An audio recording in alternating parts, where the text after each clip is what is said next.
Good evening everyone. Welcome to professor academy. இப்போ நம்ம PGTRB geography போர்ஷனில் இருக்கக்கூடிய யூனிட் 1 ரொம்ப வாஸ்டான யூனிட்ல நம்ம வந்து ஒரு சாப்டர் ஆல்மோஸ்ட் முடிக்கிற ஸ்டேஜில் இருக்கோம். ஸோ நம்ம ஜியோமார்ஃபாலஜியில் வந்து பார்த்தீங்கன்னா நம்ம 6th கிளாஸில் இருக்கோம். இன்னும் ஒரு கிளாஸில் ஜியோமார்ஃபாலஜி முடிச்சிருவோம். இந்த வீக்கில் வந்து பார்த்தீங்கன்னா ஜியோமார்ஃபாலஜியும் முடிச்சுட்டு ஜியோமார்ஃபாலஜியில் இருக்கக்கூடிய டவுட்ஸ் எல்லாத்தையுமே பார்த்தீங்கன்னா நம்ம ஒரு நாள் தனியாக ஒரு செஷனில் வந்து பார்ப்போம். ஓகே, ஸோ இன்னைக்கு வந்து 6th class. So before starting today's class நம்ம ஜெமாஃபாலஜி ஒரு பீரியாடிக் டெஸ்ட் வந்து வச்சுருந்தோம். ஸோ அதை நான் வந்து சண்டே உங்களுக்கு போஸ்ட் பண்ணியிருந்தேன். ஸோ இன்னைக்கு வரைக்கும் யார் யார் எவ்வளோ பெர்ஃபார்ம் பண்ணியிருக்கீங்கன்னு பார்த்துருந்தேன். So I should congratulate Jayabharathi madam அப்புறம் கற்பகம் மேடம். ஸோ இப்போ இந்த ரெண்டு பேருமே நல்ல ஸ்கோர் பண்ணியிருந்தாங்க. அதை விட முக்கியமான விஷயம் டெஸ்ட் அட்டன் பண்ணியிருக்காங்க. இந்த ரெண்டு பேர் தான் அட்டனும் பண்ணியிருக்காங்க. ரெண்டு பேருமே நல்ல நல்ல மார்க்கும் ஸ்கோர் பண்ணியிருக்காங்க. ஸோ ரெண்டு பேர் அட்டன் பண்ணியிருக்காங்கன்றது ரொம்ப ஹாப்பியாக இருந்தாலும் நிறைய பேர் அட்டன் பண்ண மாட்டேங்கிறாங்க. நிறைய பேர் டெஸ்ட் லைவ் கிளாஸஸ் பார்க்கறது கிடையாது. ரெக்கார்டட் செஷன்ஸ் பார்க்குறவங்களும் பார்த்தீங்கன்னா டெஸ்ட் எழுதுறது கிடையாது. ஸோ அது கொஞ்சம் ஸ்டில் அது ஒரு டிசப்பாயிண்டிங் ஏரியாவாகவே இருந்துகிட்டு இருக்கு. ஸோ முடிஞ்ச வரைக்கும் டெஸ்ட் அட்டன் பண்ணுங்க. அது ஸோ அட்டன் பண்ணுங்கன்னு சொல்றதுனால படிக்காமலோ ரிவைஸ் பண்ணாமலோ அட்டன் பண்ண வேண்டாம். உங்களுக்கு நல்லா ரிவைஸ் பண்ணிட்டீங்க அப்படின்னு கான்ஃபிடன்ஸ் இருந்துச்சுன்னா அட்டன் பண்ணுங்க. இன்கேஸ் நான் பழைய டெஸ்ட் தான் அட்டன் பண்ணியிருக்கேன் அப்படின்னாலும் ப்ளீஸ் லெட் மீ நோ. ஏன்னா நீங்கள் பழைய டெஸ்ட்ல அட்டன் பண்ணியிருக்கீங்க, இப்போதான் நான் பழைய டெஸ்ட் அட்டன் பண்ணுறேன் அப்படின்னா நீங்கள் எந்த ஸ்டேஜில் இருக்கீங்க, எவ்வளோ படிச்சுட்டு இருக்கீங்கன்றதெல்லாம் எனக்கு தெரிஞ்சுக்கணும். ஓகேவா? ஸோ இன்கேஸ் இல்லை உங்களால் அட்டன் பண்ண முடியல, டெஸ்ட்டில் எனக்கு கஷ்டமாக இருக்குது, டெஸ்ட் அட்டன் பண்ணுறதுக்கு பயமாக இருக்குது, இல்லை டெஸ்ட் அட்டன் பண்ணால் மார்க் குறைஞ்சிருமோ, இல்லை எனக்கு தெரியாத மாதிரி கொஸ்டின் இருந்துருமோன்ற ஒரு ஒரு டவுட்ஸ் இருந்துகிட்டே இருக்குன்னா ப்ளீஸ் எனக்கு காலோ இல்லை மெசேஜோ பண்ணுங்கள். நம்ம டிஸ்கஸ் பண்ணி இதை எப்படி கொண்டு போகலான்றத பார்க்கலாம். ஸோ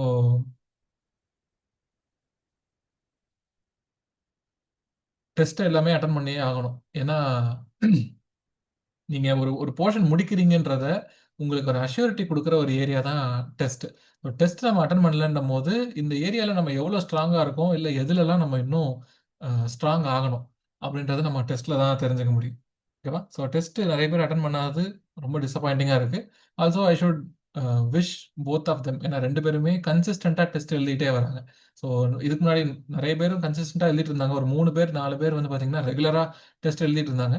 ஸோ இந்த டெஸ்ட் வந்து ரெண்டு பேருக்கு மட்டும்தான் அட்டன் பண்ணியிருந்தாங்க. Okay, so congratulation both of you. இதே மாதிரி எல்லா டெஸ்ட்டுமே அட்டன் பண்ணுங்க. நல்லா ரிவைஸ் பண்ணிட்டு மிஸ்டேக்ஸ் இருந்தாலும் பரவாயில்ல, டெஸ்ட் வந்து இதுவும் உங்கள் பார்ட் ஆஃப் யுவர் கோர்ஸ். ஏன்னா நம்ம எல்லா போர்ஷனுமே கிளாஸ்லேயே பார்ப்போம்னு கிடையாது. எக்ஸாமில் எப்படின்னா சில போர்ஷன்லாம் எதிர்பார்க்காத ஏரியாவிலேருந்து வரும். அதையும் எப்படி அட்டன் பண்ணலான்றதை நம்ம டெஸ்ட் அட்டன் பண்ணும்போது தெரிஞ்சுக்கலாம். ஓகேவா? ஸோ டெஸ்ட் வந்து ஒரு டெஸ்ட்டும் உங்களை ஒவ்வொரு அதாவது க்ளோசர் டு சக்ஸஸ் கொண்டு போய்கிட்டே இருக்கும். இதை பிலீவ் பண்ணுங்க. ஓகேவா? ஏன்னா நம்ம ப்ரீவியஸ் டாப்பர்ஸ் கூட எல்லாருமே ஒரு விஷயம் சொல்லியிருப்பாங்க. என்னன்னா டே ஒன்லேருந்து கிளாஸ் அட்டன் பண்ணுறேன். ஸோ இன்கேஸ் நீங்கள் லேட்டாக சேர்ந்தீங்கன்னா கூட பிரச்சனை கிடையாது. எல்லா கிளாஸும் அட்டன் பண்ணியிருக்கணும். அதே மாதிரி கன்சிஸ்டண்டாக இருந்திருப்பாங்க. இது ரெண்டு தவிர வேற எந்த ஒரு சீக்ரெட் ஃபார்ம்லாவும் கிடையாது அவங்ககிட்ட. நான் அதான் அந்த புக்கில் படித்தேன், இது இந்த புக்கில் படித்தேன்றதெல்லாம் கிடையாது. கன்சிஸ்டண்டாக இருந்தாங்க. கன்சிஸ்டண்டாக இருந்தீங்கன்னா உங்களுக்கு அடிஷ்னலாக என்னால் என்னெல்லாம் சப்போர்ட் பண்ண முடியுமோ பண்ண முடியும். ஓகே, சரி. ஸோ அட்வைஸ் அட்வைஸ் முடிஞ்சது. அடுத்து ஸோ இன்னைக்கான கிளாஸ்க்குள்ளே போகலாம். ஓகேவா?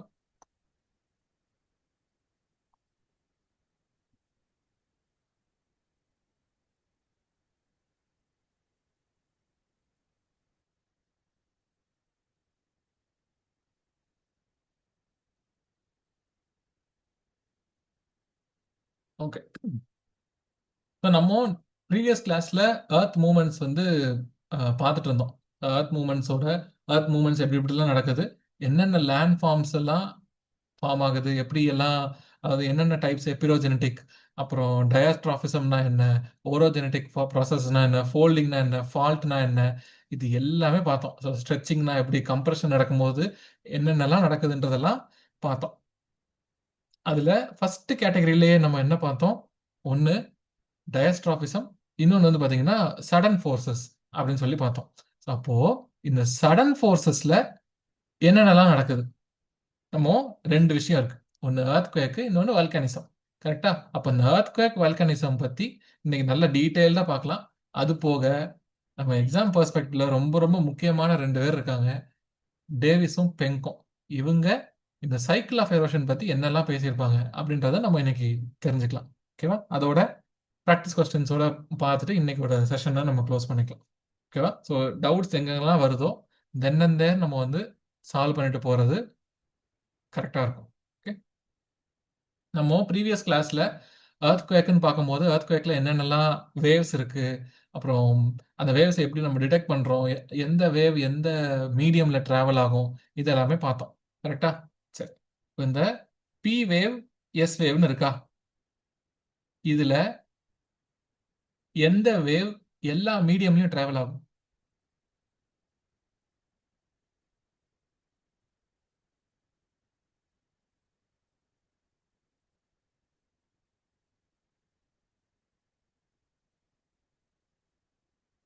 இன்கேஸ் உங்க நேம் வந்து ஏதாவது ஃபோனோட மாடல் நேம்ல இருந்துச்சுன்னா ப்ளீஸ் உங்களோட நேம்னு மாத்திக்கோங்க. இல்லை யார் யாரெல்லாம் அட்டன் பண்றாங்கன்ற ஒரு சின்ன ஐடியா இருக்கும் எனக்கு. ஓகே, சரி. பி வேவ் வந்து எல்லா மீடியம்லயும் டிராவல் ஆகும். கரெக்டா? எந்த மீடியம்ல ஃபாஸ்டஸ்டா இருக்கும், எதுல வந்து ஸ்லோவஸ்டா இருக்கும்? ஃபாஸ்ட்ல இருந்து ஸ்லோ அரேஞ்ச் பண்ணுங்க பார்ப்போம்.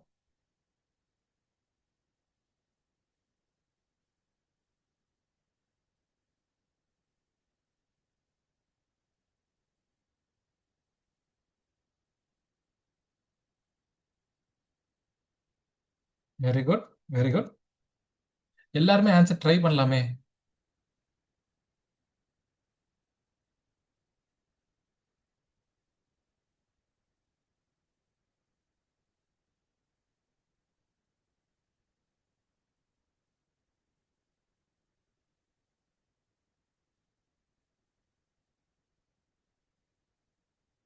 வேற யாருமே ஆன்சர் ட்ரை பண்ணலையா?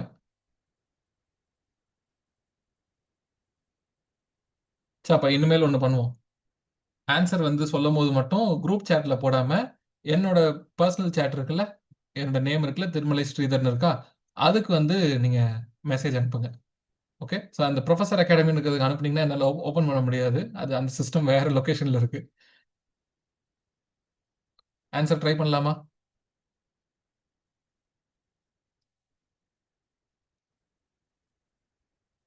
ஏன்னா சம்டைம்ஸ் என்ன ஆகுது, ஆன்சர் ஒருத்தவங்க போட்டதுக்கு அப்புறம் மற்றவங்க திங்க் பண்றதோ இல்லை அதான் ஆன்சர் போட்டாங்க நம்ம லேட் போல அப்படின்னு சொல்லிட்டு கூட ஆன்சர் போடாம இருக்காங்க. ஸோ ஆன்சர்ஸ் மட்டும் நம்ம டிஸ்கஸ் பண்ணும்போது என்னோட பர்சனல் சேட்டுக்கே அனுப்புங்க.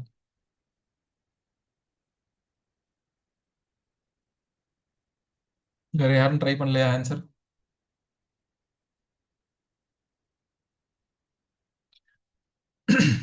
சரி, ஓகே,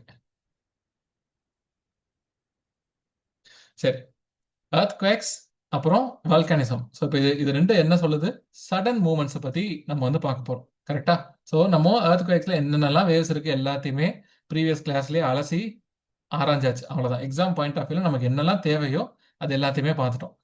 இப்போ earthquake அப்படின்னா என்ன, அதுல என்னென்னலாம் இருக்கு, earthquakesல என்னென்ன டைப்ஸ் இருக்கு, இந்த மாதிரிலாம் நம்ம பார்க்கணும். ரொம்ப பேசிக்கா தான் பார்க்கணும். ஓகேவா? ஸோ earthquakeன்றது என்னது? ஒரு நேச்சுரலா நடக்கக்கூடியது. சடனா வந்து பாத்தீங்கன்னா எர்த் கிரஸ்ட்ல ஏதோ ஒரு மூவ்மெண்ட் ஆகுது. அந்த மூவ்மெண்ட் நடக்கிறனால நமக்கு வந்து வேகமா வந்து ஒரு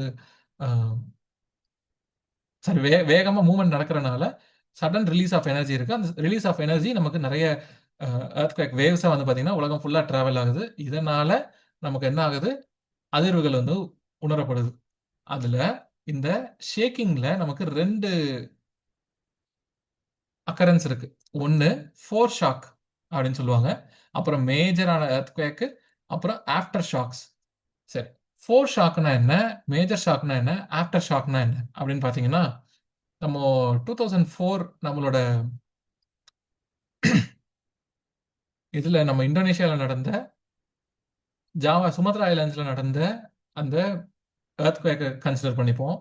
2004ல என்ன நடந்துச்சுன்னா, நமக்கு சுமத்ரா ஐலாண்ட்ஸ் கிட்ட ஒரு ஒரு திடீர்னு ஒரு சப்டக்ஷன் நடந்துச்சு. அந்த சப்டக்ஷன்னால 9.1 ஸ்கேல்ல வந்து நமக்கு ரிக்டர் ஸ்கேல்ல எர்த்குவேக் உணரப்பட்டுச்சு. அந்த 9.1 ரிக்டர் ஸ்கேலு எர்த்குவேக் வந்ததுக்கு அப்புறம் என்ன ஆகுது? ஒரு பெரிய சுனாமி வந்துச்சு. அந்த சுனாமில வந்து பார்த்தீங்கன்னா, நெறைய லைஃப் அண்ட் ப்ராப்பர்ட்டி நமக்கு லாஸ் இருந்துச்சு. இத அந்த ஒரு மொமெண்ட்ல மட்டும் தான் அந்த எர்த்குவேக் வந்து உணரப்பட்டுச்சான்னு கேட்டீங்கன்னா, கிடையாது. இத பல ஸ்டேஜஸா வந்து பார்த்தீங்கன்னா, ஃபீல் பண்ணியிருக்காங்க. ஃபார் எக்ஸாம்பிள் 2006ல என்னோட மென்டார் அவர் என்ன பண்ணியிருக்காரு, அந்த டைம்ல அவர் வந்து சிவில் சர்வீஸ் ஜியோகிராஃபி பிரிப்பேர் பண்ணிட்டு இருந்த டைம்ல என்ன ஆயிருக்கு, இப்போ நியூஸ் பேப்பர்ல ஒரு நியூஸ் வந்திருக்கு. நமக்கு இன்னைக்கு டிசம்பர் 26 தானே ஆக்சுவல் சுனாமி நடந்துச்சு. ஆனா, அவங்க டிசம்பர் மாசம் ஆரம்பத்துல இருந்தே இந்த மொத்த இண்டோ ஆஸ்திரேலியன் பிளேட்ல வந்து பாத்தீங்கன்னா, அந்த கார்னர்ல இண்டோ ஆஸ்திரேலியன் பிளேட்ல நம்ம நியூசிலாந்து கிட்ட அப்படியே கொஞ்சம் கொஞ்சமா ஒவ்வொரு இடத்துல வந்து பாத்தீங்கன்னா, எர்த்குவேக் வந்து பாத்தீங்கன்னா உணரப்பட்டுக்கிட்டே இருந்திருக்கு. கொஞ்சம் கொஞ்சமா அதாவது 4.5, 5.5, 3.5 இந்த மாதிரி ஒவ்வொரு எனர்ஜி லெவல்ல இந்த எர்த்குவேக் வந்து பாத்தீங்கன்னா வந்துகிட்டே இருந்திருக்கு. ஸோ அந்த டைம்ல நம்மளால எக்ஸாக்ட்டா எங்க அடுத்த எர்த்குவேக் வருதுன்னு நமக்கு தெரிஞ்சுக்க முடியாது. ஆனா, ஏதோ ஒரு பெரிய ஈவென்ட் வரப்போகுதுன்னு தெரிஞ்சுக்கிட்டு இருக்காங்க. அந்த ஈவென்ட்ஸ்க்கு அதாவது அந்த மாரி நெறைய எர்த்குவேக்ஸ் மேஜர் எர்த்குவேக்க்கு முன்னாடி மைனரா அங்கங்க குட்டி குட்டியா வந்துட்டு இருக்கிறதுக்கு பேரு தான் ஃபோர் ஷாக்ஸ். இத பிரெடிக்ட் பண்ணியிருக்காங்க.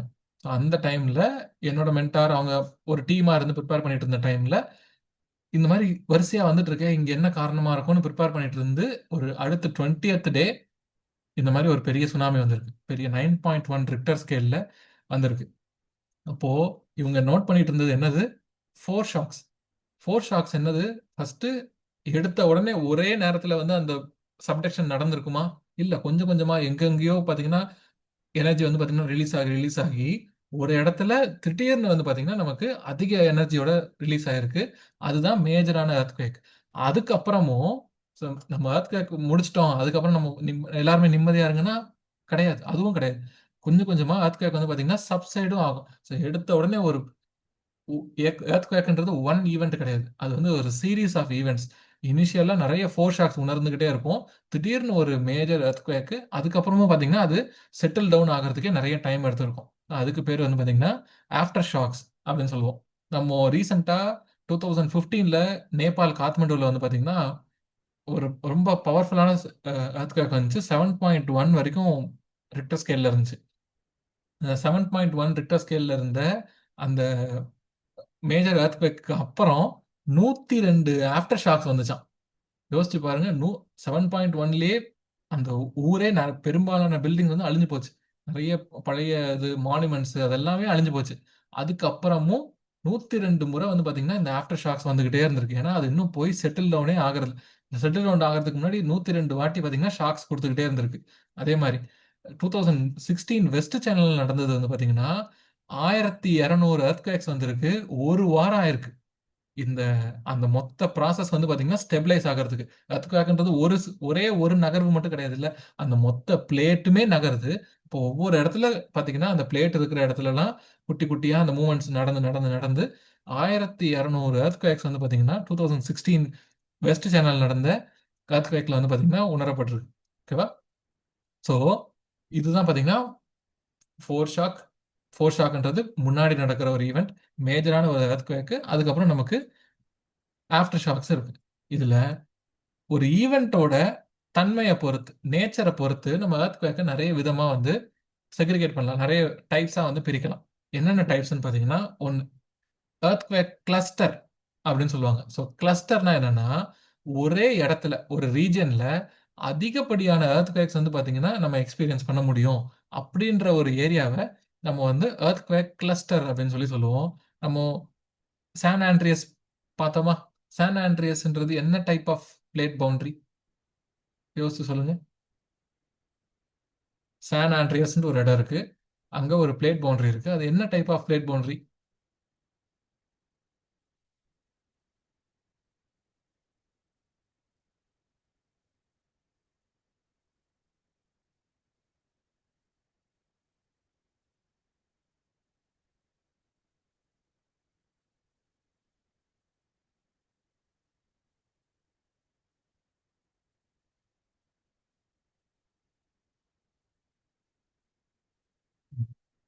குட். ஒரு ஆன்சர் வந்திருக்கு. மத்தவங்க?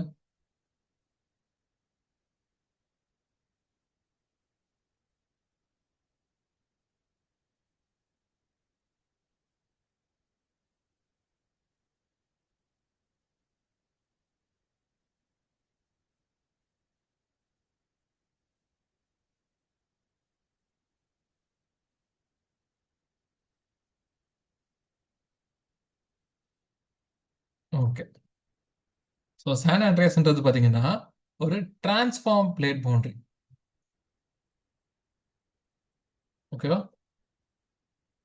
சரி, அடுத்து earthquake swarms. ஸ்வாம்ஸ்ன்றது என்னன்னா ஒரு ஷார்ட் பீரியட் ஆஃப் டைம்ல அதிக earthquake வந்து ரிசீவ் பண்ணக்கூடிய அந்த பிளேஸுக்கு பேரு earthquake swarm அப்படின்னு சொல்லுவோம். நம்ம சொன்னோமா வெஸ்ட் சைனால 1200 ஆஃப்டர் ஷாக்ஸ் இருந்துச்சுன்னு. ஸோ அதுக்கு பேர் வந்து பார்த்தீங்கன்னா earthquake swarm. earthquake storm அப்படின்னு என்னன்னா ஒரு இடம் வந்து வெரி அன்ஸ்டேபிளா இருக்கக்கூடிய ஒரு இடம். அந்த இடத்துல வந்து நம்ம ரெகுலரா சீரீஸ் ஆஃப் earthquakes வந்து நம்ம பார்த்துக்கிட்டே இருப்போம். அப்படின்றதுக்கு பேரு earthquake storm அப்படின்னு சொல்லுவோம். ஸோ நம்ம கிளஸ்டர், ஸ்வாம்ஸ், ஸ்ட்ராம் இதெல்லாம் பார்த்துருக்கோம். ஓகேவா? இங்கேருந்து கொஸ்டின் கேட்கறதுக்கு ரொம்ப வாய்ப்பு கம்மி. ஏன்னா இது டைரக்டா புக்ல இருந்து சோர்ஸ் பண்ணல. நம்ம அண்டர்ஸ்டாண்டிங்காக பார்க்குற ஏரியா தான். ஓகே. சரி, அடுத்து பிளைண்ட் த்ரஸ்ட், டப்லெட் அப்படின்னா என்னன்னு பார்ப்போம். ஸோ பிளைண்ட் த்ரஸ்ட்ன்றது ரொம்ப ரொம்ப டேஞ்சரஸ் ஆனது. குஜராத்தில் 2001 நடந்துச்சு. நமக்கு அதுக்கு முன்னாடி வரைக்கும் இப்போ கூட குஜராத்தில் வந்து பார்த்தீங்கன்னா ஒரு பிளேட் பவுண்டரி கிடையாது. ஓகேவா? அங்கே வந்து நார்மலாக ஒரு கான்டினென்டல் பிளேட் தான் இருக்கு. அங்கே வந்து ஒரு பவுண்டரி கிடையாது. அந்த குஜராத் கிட்ட எந்த ஒரு ஒரு பிளேட்டும் இன்னொரு பிளேட்டும் இன்ட்ராக்ட் ஆகக்கூடிய பிளேஸே கிடையாது. ஆனால் திடீர்னு வந்து பார்த்தீங்கன்னா ஒரு ஒரு ஒரு ஒரு பள்ளம் ஏற்பட்டுச்சு. குஜராத்துக்கு அண்டர் கிரவுண்டில் ஒரு பெரிய பள்ளம். அந்த அந்த அந்த ஒரு திடீர்னு நடந்த அந்த ஒரு பள்ளத்தினால வந்து பார்த்தீங்கன்னா ரொம்ப ஹை இன்டென்சிட்டியில் நமக்கு 2001 வந்து பார்த்தீங்கன்னா குஜராத்தில் ஒரு எர்த்குவேக் நடந்திருக்கும். ஸோ குஜராத் எர்த்குவேக்கு அதுக்கு முன்னாடி வரைக்கும் நம்ம வந்து எக்ஸ்பெக்டே பண்ணாத ஒரு ஜோன். குஜராத்தில் வாய்ப்பே கிடையாது அப்படின்ற மாதிரி இருந்துச்சு. ஆனால் இப்போ குஜராத் இருக்கிறதுலே ஹை ரிஸ்க் ஜோனில் கொண்டு வந்துட்டோம். ஏன்னா அங்கே வந்து பார்த்தீங்கன்னா அப்படி ஒரு பிளைண்டாக இருக்கக்கூடிய உள்ள ஒரு சப்டக்ஷன் நடக்குமான்னு கேட்டிங்கன்னா வாய்ப்பே இல்லை. ஆனால் நடந்துச்சு. ஓகேவா? ஸோ இந்த மாதிரி எதிர்பார்க்காத இடத்துல ஹைலி அன்எக்ஸ்பெக்டட் ஏரியாஸில் எர்த்குவேக்ஸ் வர்றதுக்கு பேர் பிளைண்ட் த்ரஸ்ட் அப்படின்னு சொல்லுவோம். அப்புறம் டபுளட்ன்றது சிம்பிள் ஒரு ட்வின்ஸ் மாதிரி. இப்போ ஒரே இன்டென்சிட்டி இருக்கக்கூடிய 2 எர்த்குவேக்கு ஒரே இடத்துல வந்து பார்த்தீங்கன்னா வந்துட்டே இருக்கிறது. ஒரே டைம்ல ஒரே லொகேஷன்ல வர்றதுக்கு பேரு டபுளட் அப்படின்னு சொல்லுவோம். ஸோ இப்போ நமக்கு சுமத்ரா ஐலாண்ட்ல 9.1 ரிக்டர்ல வந்துச்சா, அதே மாதிரி 9.1 ரிக்டர்ல அதர் சைட்ல வந்துச்சுன்னா அதே சேம் டைம்ல பார்த்தீங்கன்னா இது வந்து டபுளட்ஸ் அப்படின்னு சொல்லுவோம். ஓகேவா? Super shear. ஸோ இந்த பேரை வச்சே நம்ம சொல்லிடலாம். இது வந்து பார்த்தீங்கன்னா ரொம்ப அதிக அழிவு கொடுக்கக்கூடிய ஒரு earthquake. ஓகேவா? இதுல எப்படின்னா earthquake வேவ்ஸ் நமக்கு வர்றதுக்கு முன்னாடியே நிறைய earthquake நடந்துரும். இப்ப நம்ம என்ன சொன்னோம்? ஒரு ஃபோர் ஷாக் இருக்கும். அப்புறம் ஒரு மேஜர் earthquake இருக்கும். அதுக்கப்புறம் ஆஃப்டர் ஷாக்ஸ் கொஞ்சம் கொஞ்சம் இருக்கும்னு சொன்னோமா? இது வந்து ஒரு ஒரு சீரிஸ். இப்போ இது ஒரு இப்போ இந்த ஒரு ஃபோர் ஷாக், இப்போ இது வந்து ஒரு ஃபோர் ஷாக்னு வச்சுப்போம். அந்த ஒரு ஃபோர் ஷாக்ல நம்ம என்ன ரிசீவ் பண்ணுவோம்? பி வேவ், எஸ் வேவ், அப்புறம் சர்ஃபேஸ் வேவ் ரிசீவ் பண்ணுவோமா? இப்போ இந்த பி வேவ், எஸ் வேவ் இப்போ நம்ம வந்து ஃபர்ஸ்ட் ஒரு பி வேவ் ரிசீவ் பண்றோம். அடுத்து நம்ம சர்ஃபேஸ் வேவ் இல்ல எஸ் வேவ் ரிசீவ் பண்ணலான்னு வெயிட் பண்ணிட்டு இருக்கோம். ஓகே, பி வேவ் வந்துருச்சு. அடுத்து ஒரு 10 செகண்ட்ல சர்ஃபேஸ் வேவ் இல்ல எஸ் வேவ் வரப்போகுதுன்னு நம்ம வந்து வெயிட் பண்ணிட்டு இருக்கிற நேரத்துல இன்னொரு பி வேவ் வந்திருக்கும். அப்ப என்ன ஆகும்? நமக்கு வந்து அந்த வேவ்ஸ் வந்து ரீச் ஆகுறதுக்குள்ள அங்க இன்னொரு ஒரு எர்த்குவேக் நடந்துருச்சுன்னு அர்த்தம். ஸோ இதுக்கு பேரு சூப்பர் ஷியர் எர்த்குவேக் அப்படின்னு சொல்லுவாங்க. அப்புறம் இன்டியூஸ்டு எர்த்குவேக்ன்றது நேச்சுரலா நடக்காம மேன் மேடா எர்த்குவேக்ஸ் நடக்குது. இதுக்கு நிறைய ரீசன்ஸ் இருக்கும். என்னென்னலாம் ரீசன்ஸ் இருக்கலாம்? யாராவது சொல்லுங்க. எர்த்குவேக் ஹியூமன்ஸால நடக்கிறது. எதனாலலாம் நடக்கலாம்?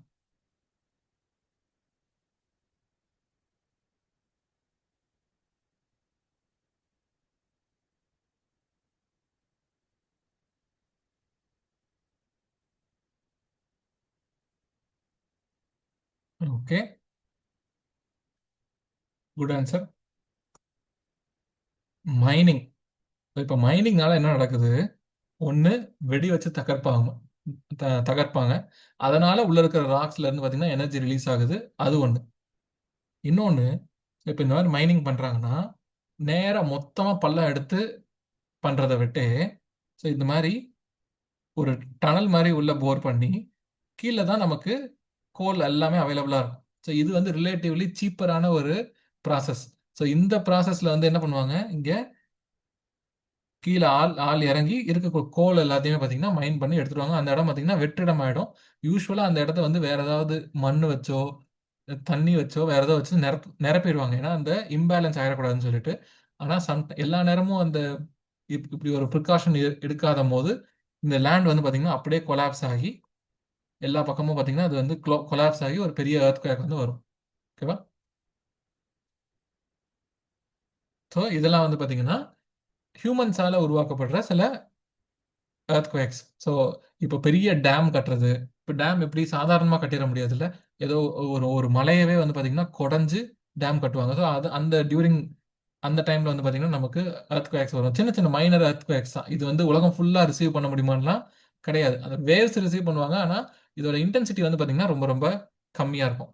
ஓகேவா? அடுத்து டைப்ஸ் ஆஃப் எர்த்குவேக்ஸ், அப்புறம் அதோட காசஸ். மொத்தம் என்னென்ன டைப்லலாம் எர்த்குவேக் நடக்கும் நமக்கு முன்னாடியே தெரியும் இல்ல.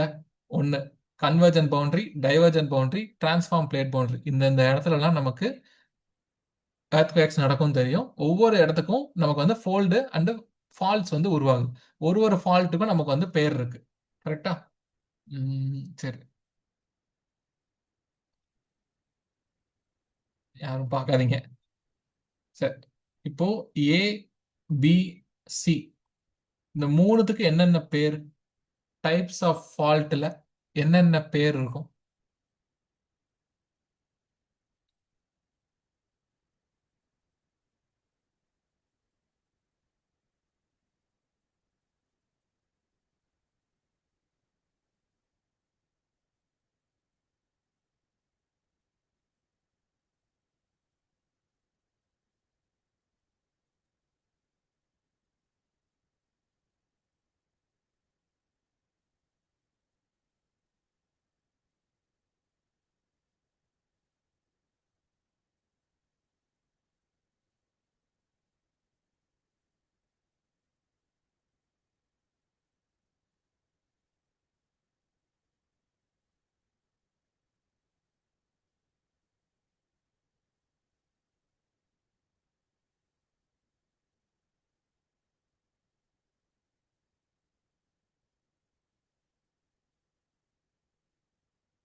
எல்லாருமே ட்ரை பண்ணலாமா?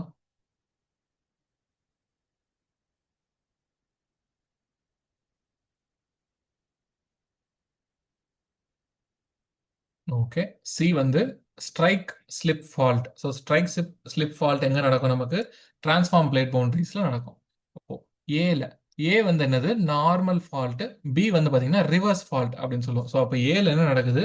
டைவர்ஜென்ட் நடக்கிறனால ஸோ நமக்கு ஒன்று வந்து மேலே அப்வோர்டும் இன்னொன்று டவுன்வோர்டும் இருக்கும்.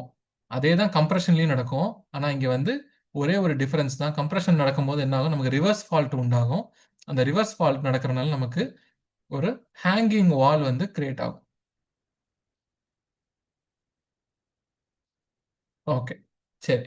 இப்போ இன்னொரு ஒரு சம்பந்தமே இல்லாத ஒரு கொஸ்டின். ஹேங்கிங் வால் இருக்கு. ஹேங்கிங் வேலி எங்க இருக்கும்?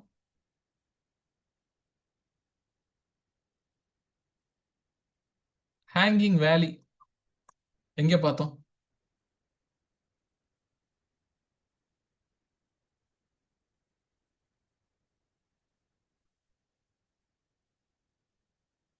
ஓகே. கிட்ட வந்துட்டீங்க. கரெக்ட். சூப்பர். கிளேஷியல் டோப்போகிராஃபில பார்த்தோம் ஹேங்கிங் வேலின்னு சொல்லிட்டு. Very good, very good. ஓகேவா? ஸோ ஃபால்ட் ஜோன்ஸ் எங்கெங்கெல்லாம் நடக்குது நமக்கு? செவரல் பிளேசஸ்ல. ஃபால்ட்ன்றது என்னது? ஒரு எர்த் கிரஸ்ட்ல இருக்கக்கூடிய ஒரு ஒரு கிராக். அது எக்ஸ்டெண்ட் ஆகும்போது அதை வந்து நார்மல் ஃபால்ட்னு சொல்லுவோம். கம்ப்ரெஷன் ஆகுதுன்னா ஏதோ ஒரு ஒரு பிளாக் வந்து பார்த்தீங்கன்னா கீழே இறங்கிரும். இன்னொரு பிளாக் வந்து பார்த்தீங்கன்னா மேலே ரைஸ் ஆகிடும். அப்புறம் டிரான்ஸ்ஃபார்ம் பிளேட் பவுண்டரியில் என்ன நடக்கும் நமக்கு? ஸ்லைடு பாஸ்ட் ஈச் அதர்னால அதை வந்து நம்ம டிப் ஸ்லிப் அப்படின்னு சொல்லி சொல்லுவோம். ஸ்ட்ரைக் ஸ்லிப் அப்படின்னு சொல்லுவோம். ஓகே. இது வந்து ஸ்ட்ரைக் ஸ்லிப். இது ரெண்டும் டிப் ஸ்லிப். ஓகே. அப்புறம் tectonic earthquakes. So tectonic earthquakes நமக்கு தெரியும். Convergent boundary, divergent boundary, transform பவுண்டரிஸ்னு இருக்கு.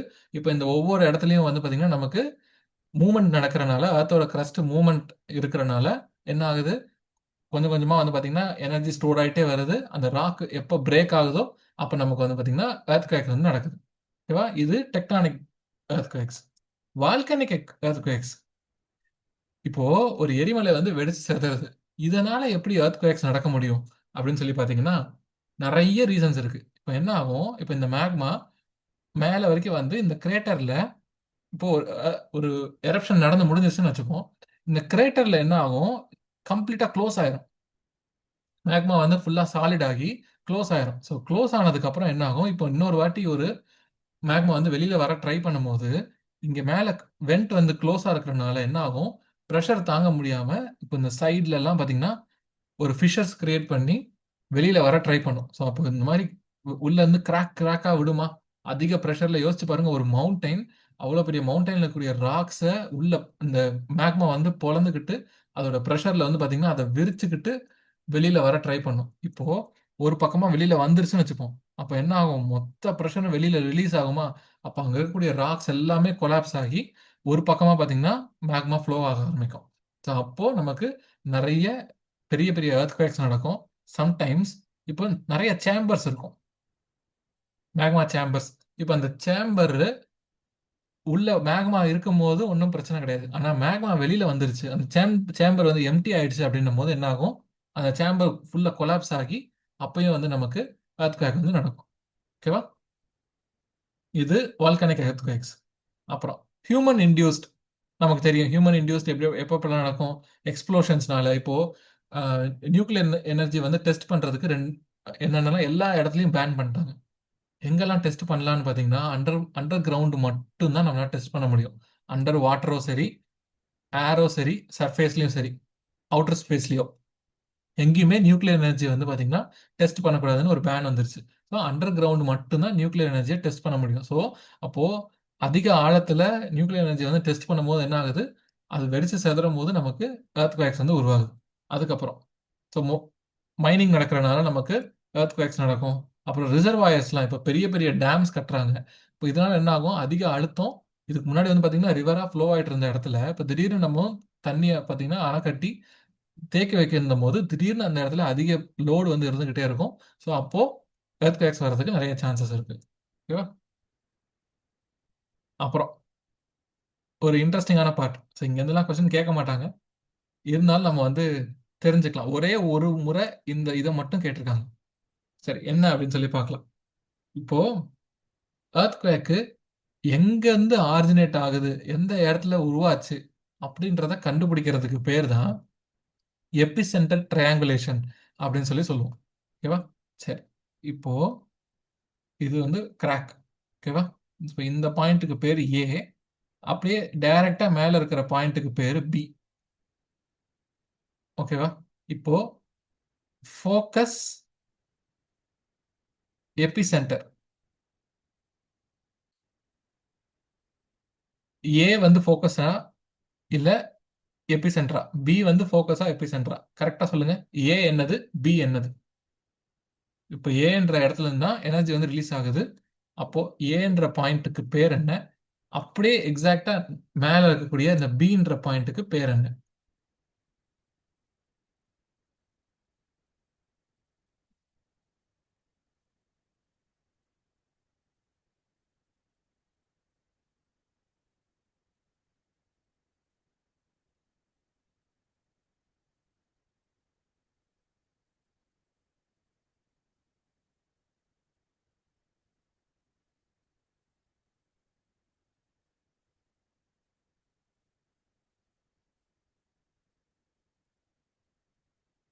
Very good. எல்லாருமே ட்ரை பண்ணலாம். எல்லாருமே ட்ரை பண்ணலாமே. 2 பேர்கிட்ட இருந்தா ஆன்சர் வருது. மொத்தம் 4 பேர் இருக்கோம். 4 5 ஆயிருச்சு. 5 பேர் இருக்கோம், ஆன்சர் ட்ரை பண்ணலாமே. தப்பா சொன்னா கூட பரவாயில்ல, நம்ம ட்ரை பண்றோன்றது தான் முக்கியம். தப்பா சொல்லி நம்ம வந்து இது இங்க எந்த ஹியூமிலியேஷனும் எந்த அசிங்கமும் நம்ம பட போறது இல்ல. ஓகேவா? இது நம்ம ஆன்சர் பிரைவேட்ல சொல்றதுனால யார் நீங்க தப்பா சொன்னீங்களான்றது மத்தவங்களுக்கும் தெரிய போறது இல்ல.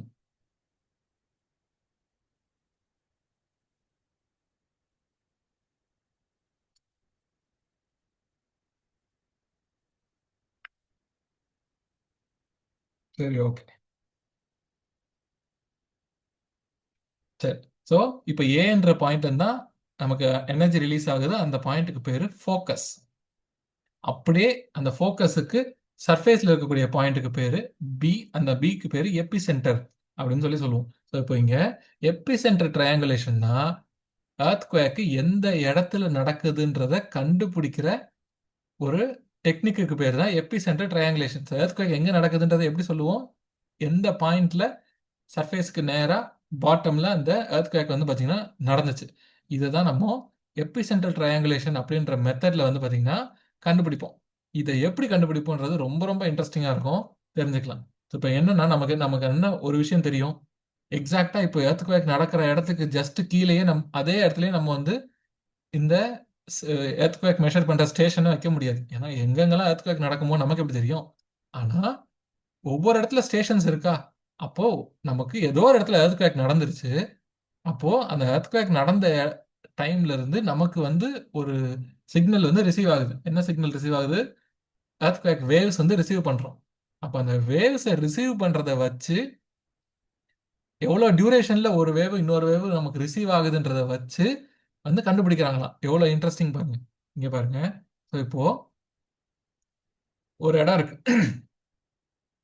இந்த இடத்துல இதுதான் எபி சென்டர் அப்படின்னு வச்சுப்போம். இந்த இடத்துல வந்து இந்த பாயிண்ட்ல அதோட கிரவுண்ட் சப் சர்ஃபேஸ்ல எர்த்குவேக் வந்து நடந்திருக்கு. எனர்ஜி வந்து ரிலீஸ் ஆயிருக்கு அப்படின்னு வச்சுப்போம். இப்போ இங்க பாருங்க. நம்ம 3 ஸ்டேஷன்ல இருந்து நமக்கு டேட்டா எடுக்கிறோம்.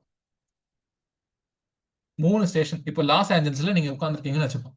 லாஸ் ஏஞ்சல்ஸ்ல ஒருத்தர் உட்காந்து நம்ம ஸ்டூடெண்ட் ஒருத்தவங்க உட்காந்துருக்காங்க. நான் வந்து போர்ட்லாண்ட்ல உட்காந்துருக்கேன்.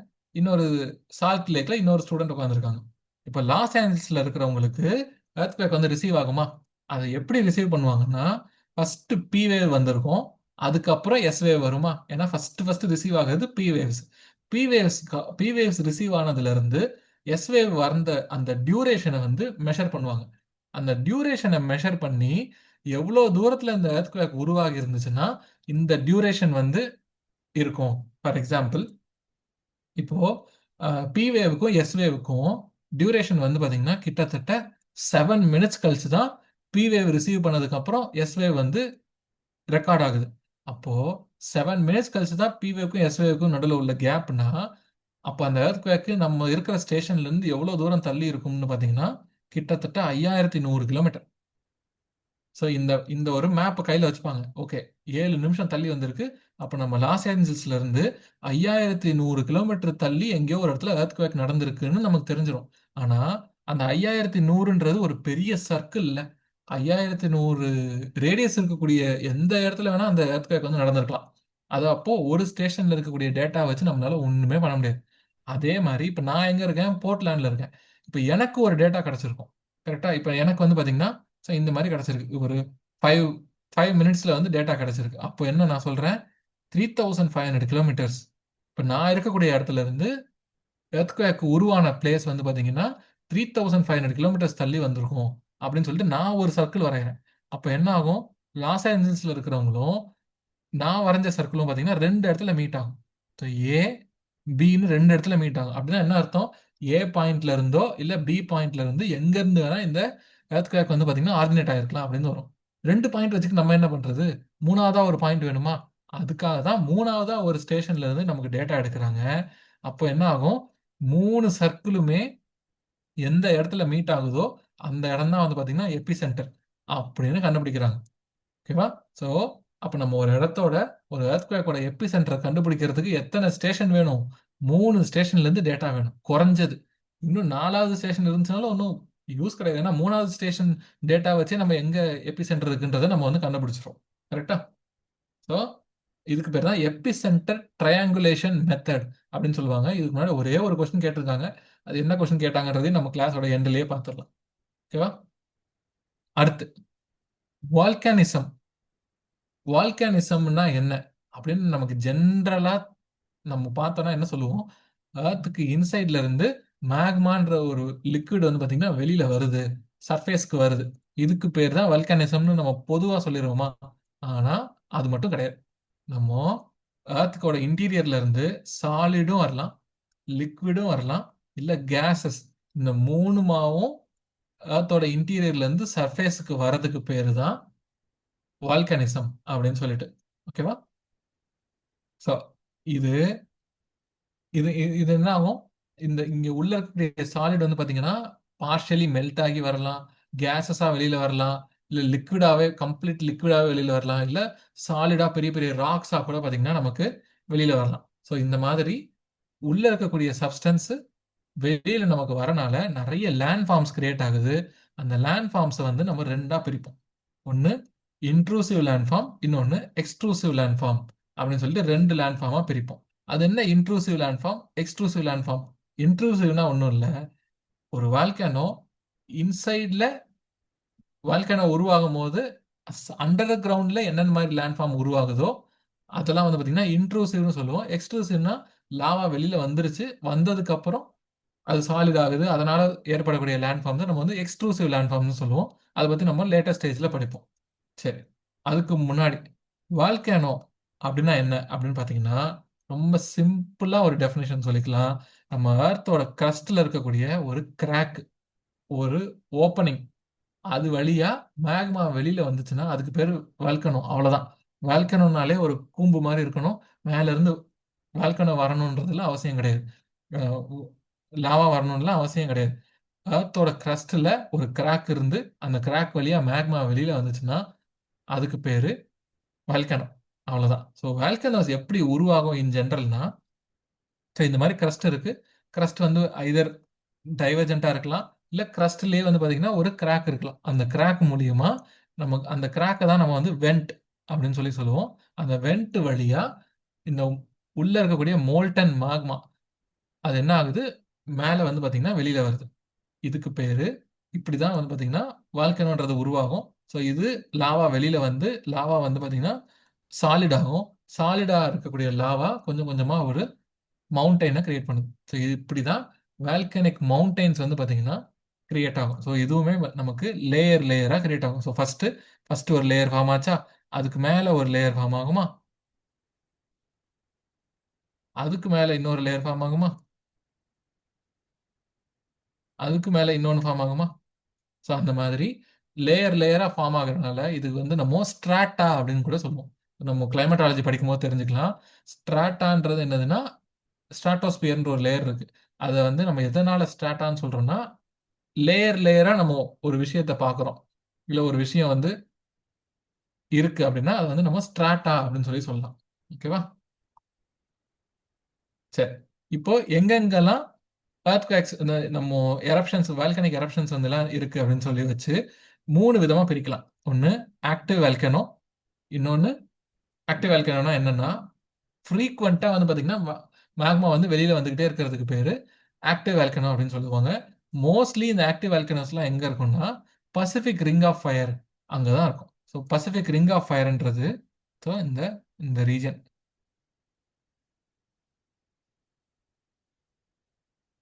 இதை நம்ம பசிபிக் ரிங் ஆஃப் ஃபயர் அப்படின்னு சொல்லி சொல்லுவோம். இங்க ரொம்ப ஆக்டிவான வால்கனோஸ்லாம் இருக்கும். ஸோ இப்போ இந்த ஆக்டிவான வால்கனோஸ் எந்த மாதிரி பிளேட் பவுண்டரியில் இருக்கும்? டைவர்ஜென்ட்டா இல்ல கன்வர்ஜென்ட்டா?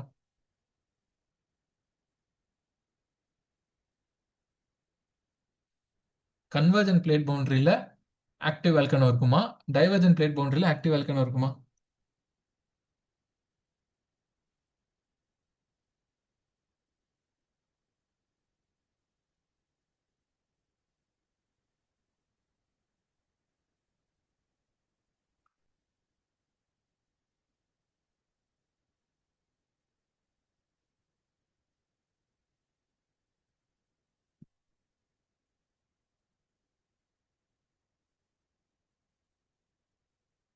Very good. எல்லாருமே ட்ரை பண்ணலாமே. தப்பா கூட சொல்லலாமே, ரெண்டு ஆப்ஷன் தானே, கன்வர்ஜென்ட் இல்ல டைவர்ஜென்ட்.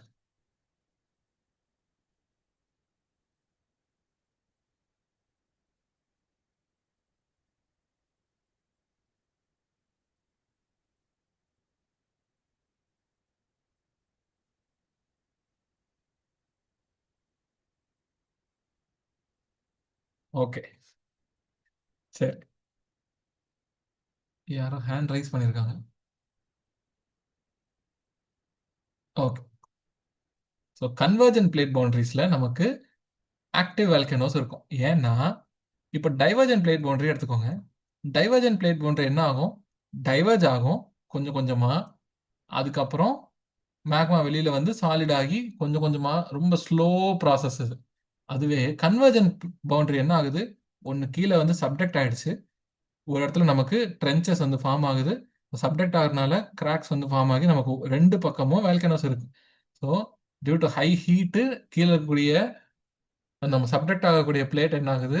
மெல்ட் ஆகி அதுலேருந்தே நமக்கு வந்து பார்த்தீங்கன்னா மேக்மா உருவாகி ரெண்டு பக்கமும் வேல்கனோஸ் இருக்கு. ஸோ இதனால தான் கன்வர்ஜென்ட் பிளேட் பவுண்டரிஸில் நமக்கு ஆக்டிவ் வேல்கனோஸ் பார்க்க முடியும். ஓகேவா? அடுத்து டார்மண்ட் வேல்கனோ, அப்புறம் எக்ஸ்டென்ட் வேல்கனோ. இது ரெண்டு கேட்டகரி இருக்கு. இப்போ என்னன்னா டார்மண்ட் வேல்கனோனா என்னன்னா, அதாவது ஒரு ரீசன்ட் ஹிஸ்டரியில இது வந்து பாத்தீங்கன்னா எரப்ட் ஆகலையே தவிர, ஆனா எரப்ட் ஆன ஒரு எவிடன்ஸ் வந்து நம்ம கிட்ட இருக்கு. இப்போ கூட எப்போ வேணா அது வந்து எரப்ட் ஆக முடியும். ஆனா ரொம்ப நாளா வந்து பாத்தீங்கன்னா தூங்கிட்டு இருக்கு. அதை தான் வந்து நம்ம டார்மெண்ட் வேல்கனோ அப்படின்னு சொல்லுவோம். எக்ஸ்டின்ட் வேல்கனோ என்னன்னா, இங்க வந்து பாத்தீங்கன்னா இதுக்கப்புறம் வேல்கனோ எரப்ஷனே நடக்க வாய்ப்பே கிடையாது. அதை வந்து எக்ஸ்டென்ட் வேல்கனோ அப்படின்னு சொல்லி சொல்லுவோம். இது ரெண்டுத்துக்கு ஒரே ஒரு சின்ன நூல் அளவு தான் வித்தியாசம். என்னன்னா இந்த வெண்ட். என்ன வெண்ட் வச்சு என்ன வித்தியாசம்? இப்போ ஒரு வேல்கனோ இருக்கு. நம்ம சர்ஃபேஸ்ல இருந்து கீழே வந்து ஒரு வெண்ட் இருக்கு. மேக்மா வந்து பாத்தீங்கன்னா மேலே வருது. இப்போ இந்த டார்மண்ட் வேல்கனோ என்ன நடக்கும்னா, இந்த இந்த மேக்மா வந்து பாத்தீங்கன்னா ஆக்டிவா இருக்காது. Magma not active. அதனால என்ன ஆகுது? Not active. அப்புறம் ப்ரெஷரும் கம்மியா இருக்கு. ப்ரெஷரும் கம்மியா இருக்கிறனால என்ன ஆகுது? மேக்மா வந்து வெளியில வரணும்னு அவசியமே இல்ல. ஸோ அப்படியே அந்த வால்கனோ வந்து பாத்தீங்கன்னா தூங்கிக்கிட்டே இருக்கு. ஆனா எக்ஸ்டென்ட் வால்கனோக்கும் இதுக்கும் ஒரே ஒரு வித்தியாசம் தான் சொன்னேன்னா, என்னன்னா எக்ஸ்டென்ட் வால்கனோல இந்த வெண்ட் இருக்கும்ல, இந்த வெண்ட்டே வந்து பாத்தீங்கன்னா க்ளோஸ் ஆயிடுச்சு. அவ்வளவுதான். இந்த வெண்ட்ன்றதே ஒண்ணு இல்லவே இல்ல. ஏதாவது ஒண்ணு இருந்தா தானே மேக்மா வெளியில வர்றதுக்கு. இந்த வெண்ட்ன்றதே வந்து பாத்தீங்கன்னா க்ளோஸ் ஆயிடுச்சு.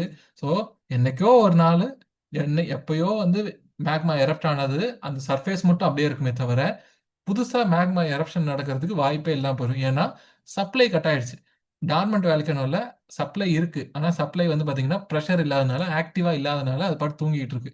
ஆக்டிவ் வால்கனோல சப்ளை இருந்துகிட்டே இருக்கு. டெய்லி எரப்ஷன் கூட நடந்துகிட்டே இருக்கும். ஓகேவா? எக்ஸ்டின்ட்ல இந்த சப்ளை வந்து கம்ப்ளீட்டா கட் ஆயிட்டனால நமக்கு இதுக்கப்புறம் அங்க வால்கனோ எரப்ஷன் ஆகிறதுக்கு வாய்ப்பே கிடையாது. அந்த மாதிரி ஆகிறனால தான் அது வந்து எக்ஸ்டின்ட் வால்கனோ அப்படின்னு சொல்லி சொல்றோம். ஓகேவா? அடுத்து நம்ம முன்னாடி சொன்ன மாதிரி வால்கனிக் லேண்ட் ஃபார்ம்ஸ்னு இருக்கு. அதுல இன்ட்ரூசிவ். ஸோ இன்ட்ரூசிவ் என்னன்னா சர்ஃபேஸுக்கு கீழே கிரவுண்ட் சர்ஃபேஸ் அண்டர் கிரவுண்ட்ல வந்து பாத்தீங்கன்னா இந்த மேக்மா ஃப்ளோ ஆகுறதுனால ஏற்படக்கூடிய லேண்ட் ஃபார்ம்ஸை நம்ம வந்து இன்ட்ரூசிவ் லேண்ட் ஃபார்ம்ஸ் சொல்லுவோம். இதுல இம்பார்ட்டண்டா சில், டைக், ஸ்டாக், அப்புறம் லாக்கோலித், பேத்தோலித். ஸோ இதெல்லாம் வந்து பாத்தீங்கன்னா முக்கியமான இன்ட்ரூசிவ் வால்கனிக் லேண்ட் ஃபார்ம்ஸ். என்னென்ன சிம்பிளா இப்போ இந்த சில்லு பார்த்தா நமக்கு என்ன தெரியுது? ஹாரிசாண்டலா அப்படியே எக்ஸ்டெண்ட் ஆயிட்டு இருக்கா? அப்போ ஹாரிசாண்டலா இருந்துச்சுன்னா அது என்னது? சில். ஃபிளாட்டா ஷீட் மாதிரி ஹாரிசாண்டலா எக்ஸ்டெண்ட் ஆயிட்டு இருக்கிறது சில்லு. அதுவே டைக்னா பாருங்க பெஸ்ட் எக்ஸாம்பிள். வெர்டிக்கலா மேல வந்து ஒரு ஒரு கூம்பு மாதிரி வர்றதுக்கு பேரு டைக்கு. ஸோ சில் அண்ட் டைக் நமக்கு முடிஞ்சு போச்சு. பேத்தோலிட்ஸ்ன்றது ஒரு பெரிய ஒரு ஒரு ஒரு டேங்க் மாதிரி. இந்த மொத்த மேக்மாவும் ஸ்டோர் ஆகிருக்கிற ஒரு இடத்த நம்ம பேத்தோலித்னு சொல்லுவோம். லாக்கோலித்ன்றது என்னன்னா, இப்போ மேக்மா வந்து மேல புஷ் ஆகி மேல இருக்கக்கூடிய லேயரை வந்து பாத்தீங்கன்னா இது இது புடைச்சிக்கிட்டு வெளியில வந்திருக்கு இந்த லாக்கோலித்ன்றது. ஸோ பேத்தோலித்ல இருந்து இந்த டைக் மூலியமா மேல ரைஸ் ஆன மேக்மா அப்படியே வந்து பாத்தீங்கன்னா ஒரு டூம் மாதிரி ஃபார்ம் ஆகி அண்டர் கிரவுண்ட்லயே இருக்கிறதுக்கு பேரு லாக்கோலித் அப்படின்னு சொல்லி சொல்லுவோம். ஸோ என்னென்ன இருக்கு? சில், டைக்கு, பேத்தோலித், லாக்கோலித். ஓகேவா? இதெல்லாம் வால்கனிக் லேண்ட்ஃபார்ம்ஸ்ல இன்ட்ரூசிவா இருக்கிறது. எக்ஸ்ட்ரூசிவா இருக்கிறது என்னென்னலாம் நம்ம வெளியில இருந்து பார்க்கக்கூடியது, அவுட் சைட் த சர்ஃபேஸ் இருக்கக்கூடியதெல்லாம் எக்ஸ்ட்ரூசிவ் லேண்ட்ஃபார்ம். ஒன்று ஃபிஷர். ஃபிஷர்னா என்னது? ஒரு கிராக்கு, அங்க இந்த கிராக் மூலியமா வந்து உள்ள எர்த்ல இருக்கக்கூடிய மேக்மா வந்து வெளியில வருது. ஸோ இங்க வந்து பாத்தீங்கன்னா ஒரு பெரிய எக்ஸ்ப்ளோஷன்லாம் இருக்காது. நமக்கு எக்ஸ்ப்ளோஷன் எப்போ இருக்கும்? மேக்மா வந்து ஃபுல்லா மூடி பிரஷர் தாங்காம அப்படியே வெடிச்சு சிதறும் போது தான் நம்ம பெரிய பெரிய எக்ஸ்ப்ளோஷன்ஸ்லாம் பார்க்க முடியும். ஆனா ஃபிஷர் வென்ட்ஸ்ல வந்து என்ன நடக்கும்னா, ஜஸ்ட் ஒரு கிராக். ஸோ இந்த இந்த கிராக் மூலியமா மேக்மா வந்து பாத்தீங்கன்னா அப்படியே ஃப்ளோ ஆகிக்கிட்டே இருக்கிறது. எந்த ஒரு தடையும் இல்லாம, எந்த ஒரு எக்ஸ்ப்ளோஷனும் இல்லாம, சாதாரணமா அது வந்து பாத்தீங்கன்னா ஃப்ளோ ஆகிட்டே இருக்கிறதுக்கு பேரு ஃபிஷர் வெண்ட் அப்படின்னு சொல்லுவோம். கோனிக்கல் வெண்ட்ஸ்னா என்ன? நம்ம கோனிக்கல் ஷேப் ஒரு கூம்பு வடிவத்துல இருக்கக்கூடிய வேல்கனோஸை நம்ம வந்து கோனிக்கல் வேல்கனோ அப்படின்னு சொல்லுவோம். ஷீல்டு வேல்கனோ என்னன்னா, இந்த கோன் மாதிரி இல்லாம அப்படியே ஒரு ஷீல்டு மாதிரி ஒரு டோம் ஷேப்ல இருக்கிறதுக்கு பேரு ஷீல்டு வேல்கனோஸ் அப்படின்னு சொல்லுவோம்.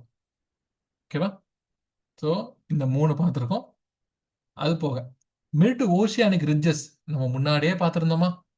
நம்ம ஏன் ஒரு சில விஷயத்த மறுபடியும் அந்தந்த டாபிக் வரும்போது பார்த்துட்டு இருக்கோம்னா, எங்கெங்கெல்லாம் மிட் ஓஷியானிக் ரிட்ஜஸ் வந்து ரிலேட் ஆகுதோ, அங்கங்கெல்லாம் அத வந்து டச் பண்ணிக்கிட்டே வரும். ஸோ, அப்ப மிட் ஓஷியானிக் ரிட்ஜ்ன்றது ஒரு டாபிக் மட்டும் கிடையாது. நெறைய டாபிக்குக்குள்ள இருக்கக்கூடிய அது ஒரு ஹோலிஸ்டிக்கா இருக்கக்கூடிய ஒரு கான்செப்ட். அத நம்ம எல்லா இடத்துலயும் பார்க்குறோம். ஓகேவா? ஸோ, மிட் ஓஷியானிக் ரிட்ஜஸ்ன்றது என்னது? ஒரு டைவர்ஜென்ட் பிளேட் பவுண்டரி இருக்கு. டைவர்ஜென்ட் பிளேட் பவுண்டரினால அங்க கிரஸ்ட் வந்து பார்த்தீங்கன்னா, தின் ஆகுது. கிரஸ்ட் ரொம்ப தின் ஆனதுக்கப்புறம் அந்த அந்த கேப்ஸ்ல இருந்து நமக்கு லாவா வந்து வெளியில வருது. கொஞ்சம் கொஞ்சமா லாவா வெளியில வர லாவா என்ன ஆகும்? சாலிட் ஆகும். சாலிட் ஆகுறது மறுபடியும் இந்த மாரி எக்ஸ்பேண்ட் ஆகும்போது, லேயர் லேயரா பேரலலா வந்து பார்த்தீங்கன்னா, நமக்கு ராக்ஸ் வந்து உருவாகுது. ஸோ இந்த ஒவ்வொரு பேரலலா இருக்கக்கூடிய ராக்ஸ் வந்து பார்த்தீங்கன்னா, ஒவ்வொரு மேக்னெட்டிக் ப்ராப்பர்ட்டியோட இருக்கும். ஓகேவா? ஸோ இதுதான் நம்ம பாலியோ மேக்னடிசம் அதுக்குள்ள பார்த்தோம். அந்த டாபிக் கீழ பார்த்தோம். ஓகேவா? அடுத்து லாவா பிளாட்டியூஸ். லாவா பிளாட்டியூஸ் உருவாகுறதுக்கு நெறைய ரீசன்ஸ் இருக்கு. 1 எப்படி எப்படிலாம் உருவாகும் அப்படின்னு சொல்லி பார்த்தீங்கன்னா, ஸோ நம்ம எர்த்தோட சர்ஃபேஸ்க்கு கீழ இருந்து மேன்டில்ல இருந்து நமக்கு என்ன ஆகுது? ஒரு மேக்மா வந்து பார்த்தீங்கன்னா, மேல இந்த மாரி ரைஸ் ஆகுது. இந்த மாரி ரைஸ் ஆகக்கூடிய மேக்மா அப்படியே நம்ம கிரஸ்ட்ட அப்படியே ஒரு மேல ஒரு மேடா ஆக்கியிருக்கோம். இதுக்கு பேர் வந்து பார்த்தீங்கன்னா, இப்படியும் பிளாட்டோஸ் உருவாகும். இது அதர்வைஸ் கிராட்டான்ஸ் அப்படின்னு சொல்லுவோம். நம்ம முன்னாடி பார்த்தோமா கிராட்டான்ஸ், அது மறுபடியும் இங்க வருது. சம்டைம்ஸ். இப்போ நமக்கு ஒரு கன்வர்ஜென்ட் பிளேட் பவுண்டரி இருக்கு. கன்வர்ஜென்ட் பிளேட் பவுண்டரி இருக்கிறனால, ஃபோல்ட் மவுண்டன் கிரியேட் ஆகாம, சம்டைம்ஸ் பிளாட்டோ கூட கிரியேட் ஆகலாம். இப்படியும் பிளாட்டோஸ் ஃபார்ம் ஆகும். நமக்கு வால்கேனோனால எப்படி வந்து பிளாட்டோஸ் ஃபார்ம் ஆகும் அப்படின்னு சொல்லி பார்த்தீங்கன்னா, 1 இப்ப இந்த மேன்டல் ப்ளூமே வந்து பார்த்தீங்கன்னா, ஒரு வென்ட் மூலியமா வெளியில வந்து, நமக்கு வந்து பிளாட்டோ வெளியில அந்த மேக்மா வெளியில ஃப்ளோ ஆகி சாலிட் ஆகி, அது வந்து பார்த்தீங்கன்னா, ஒரு பிளாட்டோவா உருவாகுறதுக்கு பேரு, இதுவும் டைப் ஆஃப் லாவா பிளாட்டோ. இல்ல லாவா பிளாட்டோ வேற எப்படிலாம் உருவாகும்னா, இப்போ ஒரு வால்கனோ இருக்கு. அந்த வால்கனோலேருந்து எரப்ட் ஆகக்கூடிய மேக்மா ஒரு பக்கம் ஃபுல்லா அப்படியே இந்த மாரி எரப்ட் ஆக்கி சாலிட் ஆயிருக்கு. அப்படின்றபோது, அதுவும் பார்த்தீங்கன்னா, நமக்கு ஒரு பிளாட்டோ மாரி தான் இருக்கும். இதையும் நம்ம லாவா பிளாட்டோ அப்படின்னு தான் சொல்லுவோம். ஓகேவா? ஸோ லாவா பிளாட்டோ உருவாகுறதுக்கு நெறைய ரீசன்ஸ் இருக்கு. ஓகேவா? அதுக்கப்புறம் கால்டராஸ், லாவா டோம்ஸ். ரொம்ப ரொம்ப சிம்பிள். கால்டராஸ்ன்றது என்னதுன்னா, இப்போ ஒரு மேக்மா வெளியில வர்றதுக்கு முன்னாடி நம்ம என்ன சொன்னோம்? மேல சாலிட் ஆகி ஒரு ஒரு ரிங் மாரி ஒரு ஸ்ட்ரக்சர் உருவாகியிருக்கும். அது ஒரு ஒரு பள்ளமா இருக்கும். ஸோ இது வந்து பார்த்தீங்கன்னா, இந்த இந்த ஒரு இந்த ஒரு டிப்ரஷன் தான் பார்த்தீங்கன்னா, நம்ம கால்டராஸ் அப்படின்னு சொல்லுவோம். ஸோ இதுக்கு கீழ வந்து பார்த்தீங்கன்னா, மேக்மா கொதிச்சுக்கிட்டே இருக்கும். எப்ப வேணா மேக்மா வந்து வெளியில வரும். அப்படின்ற மாரி வந்து பார்த்தீங்கன்னா, ஒரு கண்டிஷன்ல இருக்கும். ஸோ இந்த மாதிரி இருக்கிறதுக்கு பேரு கால்டராஸ் அப்படின்னு சொல்லுவோம். லாவா டோம்ஸ் அப்படின்னா என்னன்னா, இப்போ லாவா வந்து வெளியில வராம இந்த மாரி டோம் மாதிரி வந்து பார்த்தீங்கன்னா, அந்த லாவாவே சாலிடிஃபை ஆகி அத மூடி இருக்கிறதுக்கு பேரு லாவா டோம்ஸ்ன்னு சொல்லுவோம். ஸோ இப்ப இந்த லாவா டோம்ஸ் தான் என்ன ஆகும்? இந்த எரிமலை வெடிக்கும்போது என்ன ஆகுது? அப்படி அதிக ஆஷ், அதிக ராக்ஸ் எல்லாம் வந்து பார்த்தீங்கன்னா, அட்மாஸ்பியர்ல பறக்க விடுறது. ஏன்னா உள்ள அவ்ளோ பிரஷர வந்து ஹோல்டு பண்ணிக்கிட்டே இருந்து, திடீர்னு இந்த லாவா டோம்ஸ வெடிச்சுக்கிட்டு வந்து பார்த்தீங்கன்னா, லாவா வந்து வெளியில வரும். ஓகேவா? ஸோ இன்ட்ரூசிவ், எக்ஸ்ட்ரூசிவ்ல நம்ம நெறைய லேண்ட் ஃபார்ம்ஸ் வந்து பார்த்துருக்கோம். நமக்கு மொத்தமா இதுக்கு முன்னாடி பார்த்த லேண்ட் ஃபார்ம்ஸோட சேர்த்து இதையும் கீழ எழுதி வச்சுக்கோங்க. Lava based intrusive, extrusive. இங்க வந்து எரோஷன், டெபாசிஷன்லாம் கிடையாது. இன்ட்ரூசிவ், எக்ஸ்ட்ரூசிவ் இப்படின்னு ரெண்டே ரெண்டு தான் இருக்கு. ஓகேவா? ஸோ நம்ம முன்னாடி பார்த்த மாதிரி இந்த types of volcano, just so types of வேல்கனோல ஃபிஷர் வேல்கனோ நம்ம முன்னாடியே பார்த்தோம். என்னது? ஒரு ஜென்டில் ஸ்லோப்பிங்ல எந்த ஒரு வெடிப்போ எந்த ஒரு வயலண்டான ஆக்டிவிட்டிலாம் இல்லாமல் சாதாரணமாக மேக்மா வெளியில் வந்து ஃப்ளோ ஆகிட்டே இருக்கிறது ஃபிஷர் வேல்கனோ. டாம் ஷேப்னா இப்போ இந்த ஃபுல்லாகவே பார்த்தீங்கன்னா சர்க்குலராக மேலே வந்து இப்படி மூடி இருக்கிறதுக்கு பேர் டாம் ஷேப்டு. ஆஷ் சைண்டர்ன்றது அதர்வைஸ் கால், இது வந்து கோன் ஷேப்னு சொல்லுவாங்க. கோன் கோன் மாதிரி இருக்கிறது. கேல்டராஸ்ன்றது பார்த்தீங்கன்னா இந்த மாதிரி ஒரு ரிம் மாதிரி ஃபார்ம் ஆகுறது. இதுக்கு பேர் கேல்டரா வேல்கனோஸ் அப்படின்னு சொல்லி சொல்லுவாங்க. ஓகேவா? இது வரைக்கும் பார்த்ததுல நம்ம எர்த் குவேக் அண்ட் வேல்கனோஸ்ல ஏதாவது டவுட்ஸ் இருந்துச்சுன்னா கேட்கலாம்.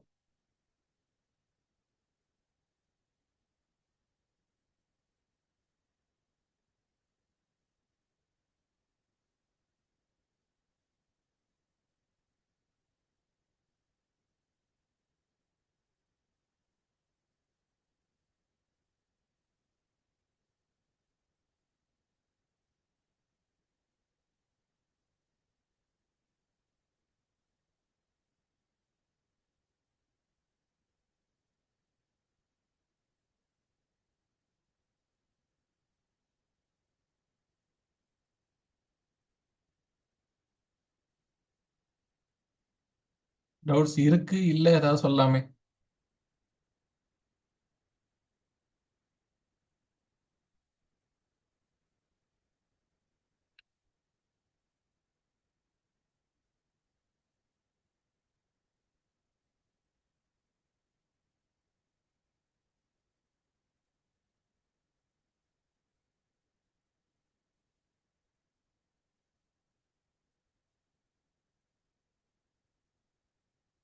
Okay, thank you. சரி, சைக்கிள் ஆஃப் எரோஷன் பார்க்கலாம். ஸோ நம்ம இது வரைக்கும் நம்ம ஃபர்ஸ்ட் கிளாஸ்ல ஒன்று டிஸ்கஸ் பண்ணோம். என்னென்ன? லேண்ட் ஃபார்ம் மாறணும்னா என்ன வேணும்? ஸ்ட்ரக்சர், ப்ராசஸ், டைம், இதெல்லாம் வேணும்னு சொன்னோமா? இதுல நம்ம ஸ்ட்ரக்சரும் ப்ராசஸும் பார்த்து முடிச்சிட்டோம். அவ்வளவுதான். ஸ்ட்ரக்சருக்கு கீழே தான் ராக் இருக்கு, ஃபோல்டு, ஃபால்ட், இது எல்லாமே ஒரு நிலத்தோட ஸ்ட்ரக்சர். ப்ராசஸ் கீழே என்ன இருக்கு? எண்டோ, எக்ஸோ, எல்லாம் பார்த்துட்டோம். மீதி இருக்கிறது டைம் தான். ஒரு ஒரு லேண்ட் ஃபார்ம் வந்து எப்படி சேஞ்சஸ் அண்டர்கோ பண்ணும், அது என்ன லேண்டா என்னவால உருவாகுதுன்றது ஸ்ட்ரக்சர்ல பார்த்தோம். எந்தெந்த ஃபேக்டர்ஸ்லாம் அது வந்து அந்த லேண்ட் ஃபார்மை வந்து மாத்த போகுது அப்படின்றத நம்ம எண்டோஜெனிக் எக்ஸோஜெனிக்ல பார்த்துட்டோம். இன்னொன்று டைம். டைம்ன்றது ரொம்ப ரொம்ப முக்கியமான ப்ராசஸ். அப்போ என்ன ஆகுது? எடுத்த உடனே ஒரு மவுண்டன் இருக்குமா? இருக்காது. அந்த மவுண்டன் என்ன ஆகும்? கொஞ்சம் கொஞ்சமாக தான் உருவாகும். ஓவர் டைம் தான் அந்த மவுண்டன் உருவாகும். அதுக்கப்புறம் அந்த மவுண்டன் வந்து பார்த்தீங்கன்னா காணாமலும் போயிடும். ஸோ இதை தான் நம்ம இந்த சைக்கிள் ஆஃப் எரோஷன் அப்படின்ற இந்த டைம்ன்ற கான்செப்ட் கீழே வந்து பார்க்க போறோம். ஓகேவா? சிம்பிள். இந்த சைக்கிள் ஆஃப் எரோஷன்ல என்ன சொல்லியிருப்பாங்கன்னா, முதல்ல லேண்ட் வந்து பார்த்தீங்கன்னா பிளெயினாக இருக்கக்கூடிய லேண்டு ஏதோ ஒரு மவுண்டைன் பில்டிங் ப்ராசஸ் நடக்குது. அந்த ஒரு பில்ட் ஆன மவுண்டைன் எப்படி மறுபடியும் இது எப்படி இதுக்கு முன்னாடி பிளெயினா இருந்துச்சோ அந்த மவுண்டைன் இருக்கக்கூடிய லேண்ட் எப்படி பிளெயினா கன்வெர்ட் ஆகுது. அதை தான் வந்து பார்த்தீங்கன்னா சைக்கிள் ஆஃப் எரோஷன்ற கான்செப்ட்ல வரும். இதை முக்கியமா ரெண்டு பேர் பேசியிருப்பாங்க, டேவிஸ் அதுக்கப்புறம் பெங்க். ஓகேவா? இது போக மற்ற ஆட்கள் இப்போ இந்த எல்சி கிங்னு ஒருத்தர் இருக்காரு. ஸோ மீதி இருக்க ஆட்கள்லாம் வந்து பார்த்தீங்கன்னா டைரக்டா அவங்கள கொஸ்டின்ல கேட்காம மேட்ச் த ஃபாலோயிங்ல கேட்பாங்க. இப்ப நமக்கு டேவிஸ் ஒன்னு சொல்லியிருப்பாரு, பெங்க் ஒன்னு சொல்லியிருப்பாரு, ஈஸியா நமக்கு தெரியும். எல்சி கிங் என்ன சொன்னாரு அப்படின்னு சொல்லிட்டு மேட்ச் த ஃபாலோயிங்ல மூணாவதா ஒன்று கொடுத்துருப்பாங்க. இன்னொரு ஒரு ஆத்தரை கொடுத்து நாலாவதா கொடுத்துருப்பாங்க. இப்படி அந்த மாதிரி தான் மற்ற ஆத்தர்ஸை டீல் பண்றாங்களே தவிர டேவிஸ் பெங்க்ல இருந்தா மேஜர் கொஸ்டினே இருக்கும். இப்போ டேவிஸோ பெங்கோ வச்சு நிறைய டைரக்ட் கொஸ்டின்ஸ் நிறைய இருக்கும். ஆனா எல்சி கிங்ன்றவர் நம்ம இதுல இருக்க மாட்டாரு, சிலபஸ்ல இருக்க மாட்டாரு. ஆனா எல்சி கிங் வந்து டைரக்ட் கொஸ்டின்ஸ் நம்ம வந்து எதிர்பார்க்க முடியாது. ஓகேவா? சரி, இப்போ டேவிஸ் பெங்க் அப்படின்னும் போது என்ன சொல்றாரு? டேவிஸ் சைக்கிள் ஆஃப் எரோஷன் இவர் என்ன சொல்றாருன்னா ரொம்ப ரொம்ப சிம்பிள். மூணு ஸ்டேஜ். என்னது? Structure, process, time. இது வந்து நடக்கும்பா. இதுல மூணு ஸ்டேஜ் ஒன்று இருக்கு. என்னது? Young stage, mature, old. இந்த மூணு ஸ்டேஜை வந்து ஒரு நிலப்பரப்பு வந்து அண்டர்கோ பண்ணும் அப்படின்னு சொல்லியிருப்பாரு. அதுல இனிஷியலா யங் ஸ்டேஜுக்கு முன்னாடி என்ன சொல்லியிருப்பாரு, இனிஷியல் அப்லிஃப்ட்மெண்ட் ஸ்டேஜ் அப்படின்றது ஒண்ணு நடக்கும் அப்படின்னு சொல்லியிருப்பாரு. இனிஷியல் அப்லிஃப்ட்மெண்ட் ஸ்டேஜ்னா என்னன்னா, ரொம்ப ரொம்ப சிம்பிள். மவுண்டைன் பில்டிங் ஸ்டேஜ் தான் இவர் வந்து பாத்தீங்கன்னா இனிஷியல் அப்லிஃப்ட்மெண்ட் அப்படின்னு சொல்லுவாரு. மவுண்டைன் வந்து உருவாக போகுது. ஒரு லேண்ட் வந்து கம்ப்ளீட்டா பிளெயினா இருந்தது, எலிவேட் ஆக போகுது. லேண்ட் வந்து பாத்தீங்கன்னா பில்ட் ஆகி ஒரு மவுண்டெயினா வந்து பாத்தீங்கன்னா பில்ட் ஆக போகுது. அப்ப அந்த டைம்ல என்ன நடக்கும் நமக்கு? ஹை எலிவேஷன், ஹைட் வந்து பாத்தீங்கன்னா நேரா இன்க்ரீஸ் ஆயிட்டே போகும். முக்கியமான ப்ராசஸ் மினிமல் எரோஷன். இத நல்லா நோட் பண்ணிக்கணும். ஏன்னா டேவிஸ் என்ன சொல்லுவாருன்னா, இப்போ ஒரு மவுண்டைன் வளர்ந்துட்டு இருக்கும்போது எரோஷன்லாம் நடக்காது. ரொம்ப ஸ்டீப்பா வந்து பார்த்தீங்கன்னா, மவுண்டைன் அப்படியே கூரா வந்து பார்த்தீங்கன்னா, வளர்ந்துகிட்டே தான் இருக்கும் அப்படின்னு சொல்லுவாரு.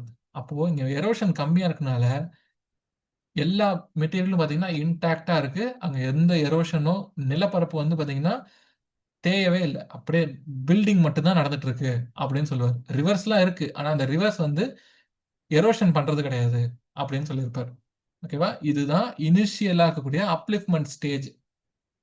அதுக்கு அடுத்து தான் யூத் ஸ்டேஜ் அப்படின்னு சொல்லி ஒண்ணு சொல்லியிருப்பாரு. ஸோ இப்ப இங்க என்னன்னா, யூத் ஸ்டேஜ்ல தான் வந்து பார்த்தீங்கன்னா, எரோஷன் ஆக ஸ்டார்ட் ஆகுது. ரிவர் ஃப்ளோ ஆகுதா? இப்போ நல்லா மவுண்டைன் பில்ட் ஆன மவுண்டைன் இப்ப எப்படி இந்த மாரி ஒரு வி ஷேப்பா ஃபார்ம் ஆகுது. வி ஷேப்ட்னா எப்படி இருக்கும்? அப்படியே ரிவர் வந்து பார்த்தீங்கன்னா, ரொம்ப ரேப்பிடா கீழ் வரியா வெர்டிகலா வந்து பார்த்தீங்கன்னா, கீழ அ அந்த நிலப்பரப்ப வந்து பார்த்தீங்கன்னா, எரோட் பண்ணி கொண்டு போய்க்கிட்டு இருக்கு. So V shaped erosion. V shaped erosion எப்ப நடக்கும்? எப்பலாம் வெர்டிகல் எரோஷன் நடக்குதோ, அப்ப நடக்கும். வெர்டிகல் எரோஷன் எந்த எந்த டைம்ல நடக்கும்? எரோஷன் ரொம்ப ஜாஸ்தியா இருக்கிற டைம்ல நமக்கு வெர்டிகல் எரோஷன் நடக்கும். ஓகேவா? ஸோ எரோஷன் தான் வந்து பார்த்தீங்கன்னா, இங்க மெயினு. டெபாசிஷன் ரொம்ப ரொம்ப கம்மியா தான் இருக்கு. ஸோ எரோட் பண்றதெல்லாம் பார்த்தீங்கன்னா, ரிவர் ஒரு இடத்துல அடிச்சு கொண்டு போயிட்டே தான் இருக்கு. ஓகேவா? ஸோ அதனால நமக்கு இங்க வி ஷேப்ட் வேலிஸ் வந்து உருவாகுது. ஓகே? ஓகே. அடுத்து மெச்சூர் ஸ்டேஜ்ல என்ன ஆகுது? ரிடக்ஷன் இன் எரோஷன். எரோஷன் வந்து பாத்தீங்கன்னா கொஞ்சம் கொஞ்சமா கம்மியாகுது. ஸோ யூத் ஸ்டேஜ்ல எப்படி எரோஷன் ரொம்ப ஜாஸ்தியா இருந்துச்சோ, மெச்சூர் ஸ்டேஜ்ல என்ன ஆகுது? எரோஷன் வந்து பாத்தீங்கன்னா குறைஞ்சுக்கிட்டே வருது. ஸோ அப்ப இந்த வி ஷேப்பா இருக்கிறது, வி ஷேப்ல வெர்டிகல் எரோஷன் நடக்குமா? இப்ப கொஞ்சம் கொஞ்சமா வெர்டிகல் எரோஷன் நின்னு லேட்டரல் எரோஷன் ஆரம்பிக்குது. ஸோ வேலி வந்து பாத்தீங்கன்னா அகலமாகுது. வேலி வைடனிங் வந்து பாத்தீங்கன்னா நடக்குது. ஓகேவா? ஸோ வேலி வைடனிங் நடக்கும்போது தான் இங்க நமக்கு ரிவர் மேண்டரிங்ன்ற ப்ராசஸ் எல்லாம் ஆகுது. ஸோ ரிவர் மேண்டரிங்ன்றது என்னது? 2மே ஆகுதுல்ல. அங்க எரோஷனும் நடக்கும், டெபாசிஷனும் நடக்கும். எந்த பக்கம் அதிக ஃப்ளோ வாட்டர் வந்து வேகமா போற இடத்துல எரோஷன் நடக்கும். வாட்டரோட ஸ்பீட் எங்க குறையுதோ அங்க வந்து டெபாசிஷன் நடக்கும். ஸோ அந்த எரோஷன், டெபாசிஷன் மாறி மாறி நடக்கிறனால அவங்க வந்து நேரா போற ரிவர் என்ன ஆகும்? அப்படியே வளைஞ்சு நேரா போற ரிவர் அப்படியே வளைஞ்சு போக ஆரம்பிக்கும். அந்த வளைஞ்சு வளைஞ்சு போயிட்டு இருக்கிறது இன்னும் கொஞ்சம் டெவலப் ஆகி நமக்கு ஒரு லேக் ஒண்ணு ஃபார்ம் ஆகும். அந்த லேக்குக்கு பேர் என்ன?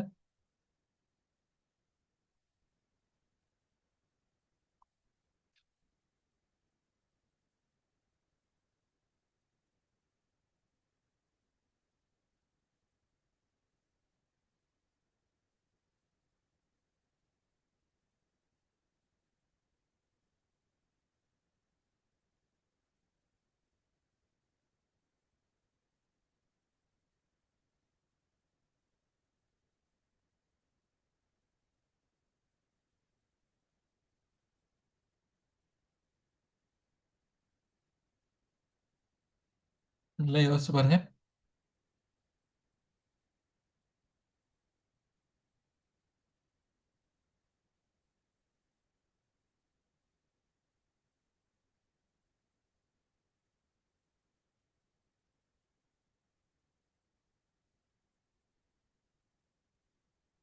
ஓகே. அந்த லேக்குக்கு பேரு ஆக்ஸ்போ லேக் அப்படின்னு சொல்லுவோம். ஸோ இப்ப நேரா போயிட்டு இருக்க ரிவர் இந்த மாதிரி பெண்ட் ஆகுதா? இப்ப இந்த பெண்ட் ஆகுறதே நல்ல இந்த மாதிரி நல்லா வளைஞ்சு வளைஞ்சு போகும்போது ஒரு இடத்துல அந்த ரிவரோட ஒரு ரிவர் வந்து இன்னொரு அந்த பெண்டோட கனெக்ட் ஆகும்போது நமக்கு ரிவர் ஒன்று நேரா இருக்கும். இப்படி ஒரு லேக் வந்து பாத்தீங்கன்னா ஃபார்ம் ஆகும். இதுக்கு பேரு ஆக்ஸ்போ லேக் அப்படின்னு சொல்லி சொல்லுவோம். ஓகேவா? ஸோ இது எங்க நடக்குது? மெச்சூர் ஸ்டேஜ்ல நடக்குது.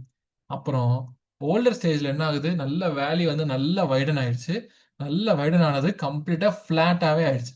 நமக்கு வி ஷேப்டு வேலி கொஞ்சம் கொஞ்சமா யூ ஷேப்பா மாறுது. இந்த யூ ஷேப்பு அப்படியே பார்த்தீங்கன்னா கம்ப்ளீட்டா ஒரு பிளெயினா மாறிக்கிட்டே வருது. ஓகேவா? ஸோ இப்போ இங்க என்ன ஆகுது? ஒரு பெனி பிளேன் அப்படின்றது உருவாகுது. பெனி பிளேன்றது என்னதுன்னா ஃபீச்சர்லெஸ், எந்த ஒரு கேரக்டருமே இல்லாம கம்ப்ளீட்டா பிளெயினா வந்து பாத்தீங்கன்னா அந்த லேண்டே மாறிடுது. இதுதான் பாத்தீங்கன்னா ஓல்டர் ஸ்டேஜ். ஸோ இப்போ இந்த ஓல்டர் ஸ்டேஜ் அட்டைன் பண்ணதுக்கு அப்புறம் என்ன ஆகும்? மறுபடியும் கீழ இருந்து டெக்டானிக் ஃபோர்ஸ் ஆக்ட் ஆகி மேல மவுண்டன் பில்ட் ஆகும்.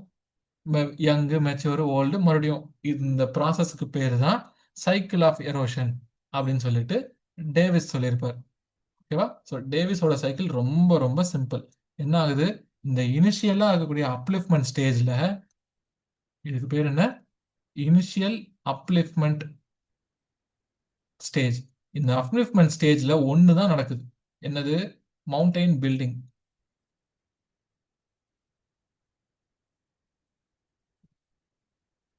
இன்னொன்று என்னது? ரொம்ப ரொம்ப மினிமல் எரோஷன். அப்புறம் யூத் ஸ்டேஜ்னு வரும்போது ரேப்பிட் எரோஷன், அதிகமா எரோஷன் நடக்கும். அப்போ நமக்கு வி ஷேப்டு வேலிஸ் உருவாகும். எதனால வி ஷேப்டு வேலிஸ் உருவாகுது? வெர்டிக்கல் எரோஷனால. அடுத்து மெச்சூர் ஸ்டேஜ்ல என்ன ஆகுது? எரோஷனோட பவர் வந்து குறையுது. ஸோ என்ன ஆகும்? நமக்கு லேட்ரல் எரோஷன் நடக்கும். லேட்ரல் எரோஷன் நடந்துச்சுன்னா நமக்கு யூ ஷேப்டு வேலிஸ் உருவாகும். கரெக்டா? அதுக்கப்புறம் யூ ஷேப்டு வேலிஸே அப்படியே வைடன் ஆகி என்ன ஆகும்? நமக்கு பெனி பிளேன்ஸ் வந்து உருவாகும். ஃபைனலி இந்த மொனாட் ராக்ஸ் தான் இருக்கும். எல்லாமே பிளெயின்ஸ், எல்லாமே ரிவர், எல்லாமே எரோஷன் பண்ணி போனதுக்கு அப்புறம் பெரிய பெரிய ராக்ஸ் மட்டும் பார்த்தீங்கன்னா அங்கங்க சம்பந்தம் இல்லாம இருக்கும். ஸோ இந்த மாதிரி மொனாட் ராக்ஸ் ஆன எக்ஸாம்பிள் இந்த சென்னையில் வந்து பார்த்தீங்கன்னா சென்ட் தாமஸ் மவுண்ட்னு ஒன்று இருக்கும். அது பக்கத்துல எந்த ஒரு மலைத்தொடருமே கிடையாது. ஆனா திடீர்னு நட்ட நடுவுல ஒரு பெரிய பாறை இருக்கும். இதெல்லாம் என்னன்னா இதுக்கு முன்னாடி ஒரு பெரிய ஒரு லேண்ட் சர்ஃபேஸா இருந்தது. நிறைய ரிவர் வந்து எரோஷன் பண்ணி அதை காலி பண்ணி இந்த மவுண்டைன், இந்த ராக்கை மட்டும் பாத்தீங்கன்னா விட்டு வச்சிருக்கு. இதுக்கு பேரு மொனாட் ராக்ஸ் அப்படின்னு சொல்லி சொல்லுவோம். ஓகேவா? ஸோ இதுதான் டேவிஸோட சைக்கிள். பெங்க்ன்றவர் சொன்னோமா, டேவிஸ் பெங்க்னு. பெங்க்ன்றவர் என்ன சொல்லியிருப்பாருன்னா ரொம்ப ரொம்ப சிம்பிள். இவருமே இதேதான். ஒன்று இனிஷியல், அப்புறம் டெவலப்மெண்ட், மெச்சூரு, ஓல்டு. ஸோ யங்குக்கு பதில் இவர் டெவலப்மெண்ட் ஸ்டேஜ்னு சொல்லியிருப்பாரு. இனிஷியல் சர்ஃபேஸ் வந்து இனிஷியல் தான். ஆனா இவர்கிட்ட இருக்கக்கூடிய வித்தியாசம் என்னன்னா, பெங்க்ன்றவர் இவர் ஜெர்மன்காரர். ஜெர்மன்காரங்க அப்பத்துல இருந்து இப்போ வரைக்கும் அவங்களோட லாங்குவேஜை விட்டு கொடுக்கவே மாட்டாங்க. ரொம்ப ரிச்சான லிட்ரேச்சர் வேல்யூ இருக்கக்கூடிய எங்க லாங்குவேஜை நாங்கள் எதுக்கு விட்டு கொடுக்கணும்னு சொல்லிட்டு இப்போ வரைக்குமே ஜெர்மன்ஸ் வந்து பார்த்தீங்கன்னா அந்த லாங்குவேஜில் காம்ப்ரமைஸே ஆக மாட்டாங்க. இப்போ நம்ம போய் அங்கே ஜெர்மனியில் போய் ஏதாவது காலேஜில் படிக்கணும்னா கூட அவன் ஜெர்மனை கற்றுக்கிட்டு தான் உள்ளே விடுவான். அந்த அளவுக்கு அவன் ரொம்ப ஸ்ட்ரிக்டாக இருக்காங்க. ஜெர்மன், பிரான்ஸும் அப்படி தான் இருக்காங்க. ஓகேவா? சரி, இங்க இவர் என்ன சொல்றாரு? ஸோ இவர் ஜெர்மன்காரரா? அவர் பேர்லாம் ஜெர்மன்ல தானே வைப்பாரு. ஸோ பிரைமா ரம்ப் அப்படின்றது இனிஷியல் சர்ஃபேஸ், ஆஃப்டிகண்ட் என்விட்லங் அப்படின்றது பார்த்தீங்கன்னா அந்த யங் ஸ்டேஜ், அதாவது டெவலப்மெண்ட் ஸ்டேஜுக்கு அவர் ஒரு பேர் வச்சிருக்காரு. அடுத்து ரைஃப் ஸ்டேடியம் அப்படின்றது மெச்சூர் ஸ்டேஜ், ஆப்ஸ்டிகண்டே என்விட்லங் அப்படின்றது பார்த்தீங்கன்னா ஓல்டர் ஸ்டேஜ். ஓகேவா? இதுக்கு என்னென்ன உள்ள ஒரு கேரக்டர் கொடுக்குறாருன்னு பாருங்க. ஒரே ஒரு வித்தியாசம் தான் இருக்கும். என்னன்னா இனிஷியலா என்ன ஆகும்? லேண்ட் வந்து மேல அப்லிஃப்ட்மெண்ட் நடக்கும். அப்லிஃப்ட்மெண்ட் நடக்கும் போதே என்ன ஆகும்? எரோஷன் நடக்க ஆரம்பிச்சிடும். அவர் என்ன சொல்லுவாரு? அப்லிஃப்ட்மெண்ட் நடக்கும்போது எரோஷன் கிடையாதுன்பாரு. இவர் அப்லிஃப்ட்மெண்ட் நடக்கும்போது எரோஷன் ஆகுது அப்படின்னு சொல்லி சொல்லுவாரு. அடுத்த ஸ்டேஜ்லயுமே அ- அவர் என்ன சொல்லுவாரு? இனிஷியல் அப்லிஃப்ட்மெண்ட்டுக்கு அப்புறம் அப்லிஃப்ட்மெண்ட்டே கிடையாதுன்னு இருப்பாரு. ஆனா இவர் என்ன சொல்லுவாரு? இனிஷியல் ஸ்டேஜ்ல அப்லிஃப்ட்மெண்ட் நடக்கும். அடுத்த ஸ்டேஜ்லயுமே பாத்தீங்கன்னா அப்லிஃப்ட்மெண்ட் இருக்கும். ஆனா எரோஷன் வந்து பாத்தீங்கன்னா இன்னும் கொஞ்சம் ஜாஸ்தி ஆக ஆரம்பிக்கும். அந்த மாதிரி சொல்லுவாரு. தேர்ட் இதுல அப்புறம் தேர்ட் ஸ்டேஜ்ல அப்லிஃப்ட்மெண்ட் வந்து ஸ்லோ ஆகும். அப்லிஃப்ட்மெண்ட் இங்க எங்கேயுமே வந்து பாத்தீங்கன்னா குறையவே போறது இல்ல. அப்லிஃப்ட்மெண்ட் நடந்துகிட்டே இருக்கு. ஆனா அதோட வேகம் வந்து பாத்தீங்கன்னா குறைஞ்சிருச்சு. ரொம்ப வேகமா அப்லிஃப்ட்மெண்ட் ஆயிட்டு இருக்கிறது கொஞ்சம் ஸ்லோ ஆயிடுச்சு. எரோஷன் வந்து பாத்தீங்கன்னா ஆக்டிவா இருந்துகிட்டே இருக்கு. அதனால நமக்கு வேலி வைடனிங் இதெல்லாம் நடந்துகிட்டே இருக்கு. ஃபைனலி அப்லிஃப்ட்மெண்ட் வந்து பாத்தீங்கன்னா ரொம்ப மினிமல் ஆயிடுச்சு. எங்கேயுமே அப்லிஃப்ட்மெண்ட் ஜீரோ அப்படின்னு இவர் சொல்லவே இல்லை. ரொம்ப பிராக்டிக்கலா என்ன சொல்லிட்டாரு? அப்லிஃப்ட்மெண்ட்ன்றது நடக்க தான் செய்யும் எல்லா இடத்துலையும். அது வேகமா நடக்குதா, ஸ்லோவா நடக்குதா, கம்மியா மினிமலா நடக்குதான்றது தான் முக்கியம் அப்படின்றத சொல்லியிருப்பாரு. ஸோ அப்லிஃப்ட்மெண்ட் விட்டு எரோஷன்ன்றது வந்து பார்த்தீங்கன்னா ஜாஸ்தியாக நடந்துகிட்டே இருக்கனால லேண்ட் வந்து கம்ப்ளீட்டா லோவரா ஃபிளாட்டரா மாறிக்கிட்டே இருக்கும். அந்த கடைசி ப்ராசஸ்க்கு பேரு என் ரம்ப் அப்படின்னு சொல்லுவார். ஸோ முதல்ல என்னது பிரைமா ரம்ப், இனிஷியல் அப்லிஃப்ட்மெண்ட் ஸ்டேஜ். ஃபைனல் ஸ்டேஜுக்கு பேரு என் ரம்ப் அப்படின்னு சொல்லுவாரு. இந்த என் ரம்ப்ல தான் நமக்கு பெனி பெனி பிளேன்ஸ்ன்றதும் ஃபார்ம் ஆகுது. அங்க முன்னாடி அவர் சொன்ன மாதிரியே இவரும் பெனி பிளேன்ன்றது ஃபார்ம் ஆகும் அப்படின்றத சொல்லுவார். ஓகேவா? ஸோ பெங்குக்கும் டேவிஸ்க்கும் சின்ன வித்தியாசம் தான். பெங்க் வந்து ரொம்ப சாதாரணமா சொல்லிட்டு போயிருவார். பெருசா அவர் ஒர்க் பண்ண மாதிரியே தெரியாது. ஆனா டேவிஸ் வந்து சாதாரணமா சொல்லிட்டு போயிருப்பாரு. பெங்க் வந்து என்ன சொல்லுவாரு, நிறைய ஸ்டடி பண்ணி அப்லிஃப்ட்மெண்ட்ன்றது நடந்துகிட்டே தான் இருக்கும்.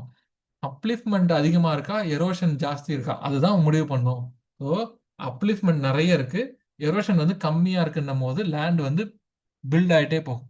அதுவே அப்லிஃப்ட்மெண்ட் குறையுது, எரோஷன் கொஞ்சம் கொஞ்சமா இன்க்ரீஸ் ஆகுன்னும் போது லேண்ட் வந்து பில்ட் ஆகுறது கொஞ்சம் குறையும். அதுக்கப்புறம் அப்லிஃப்ட்மெண்ட் விட்டு எரோஷன் ஜாஸ்தி ஆகுதுன்னா என்ன ஆகும்? அதிகமா வந்து பாத்தீங்கன்னா இருக்கக்கூடிய லேண்ட் வந்து பாத்தீங்கன்னா ஃபிளாட் ஆக ஆரம்பிச்சிடும். அதை தான் நம்ம பெங்க் வந்து சொல்லுவார். ஓகேவா? ஸோ இதுதான் டேவிஸ் அண்ட் பெங்கோட சைக்கிள் ஆஃப் எரோஷன்.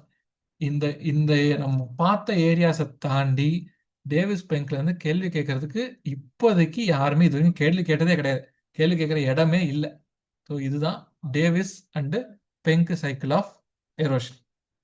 ஓகேவா? ஸோ அதுக்கு என்னென்ன கேரக்டர் கொடுக்குறாரு? அப்லிஃப்ட்மெண்ட்டும் எரோஷனும் சைமல்டேனியஸாக நடக்கும். அதுதான் முக்கியமான ப்ராசஸ், பெங்க் சொன்ன ப்ராசஸ். ஓகேவா? அடுத்து டைனமிக் ஸ்லோப் டெவலப்மெண்ட். ஸோ ஸ்லோப்புமே பார்த்தீங்கன்னா எரோஷன் ரேட் எப்படி இருக்கோ அதுக்கு ஏற்ற மாதிரி ஸ்லோப் வந்து பார்த்தீங்கன்னா மாறிக்கிட்டே வரும். முதல்ல கான்வெக்ஸாக இருக்கும், அதுக்கப்புறம் ஸ்ட்ரெயிட்டாக இருக்கும், அப்புறம் கான்கேவாக இருக்கும். இந்த மாதிரி மாறிக்கிட்டே இருக்கும் ஸ்லோப் அப்படின்னு சொல்லியிருப்பாரு. அதுக்கப்புறம் கிராஜுவலாக வந்து பார்த்தீங்கன்னா எரோஷனல் லேண்ட் ஃபார்மும் பார்த்தீங்கன்னா சேஞ்ச் ஆகிட்டே வரும் டியூ டு எரோஷனோட பவர். எரோஷன் பவர் ஆக ஆக லேண்ட் ஃபார்மும் பார்த்தீங்கன்னா சேஞ்ச் ஆகிக்கிட்டே வரும். இதெல்லாம் தான் பெங்கோட முக்கியமான ப்ராப்பர்ட்டிஸ். ஓகேவா?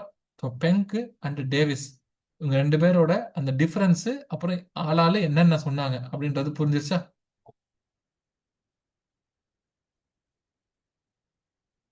ஓகே. ஒருத்தர் சொல்லியிருக்காங்க ஆன்சர், ஆக்ஸ்போ லேக்னு. Very good.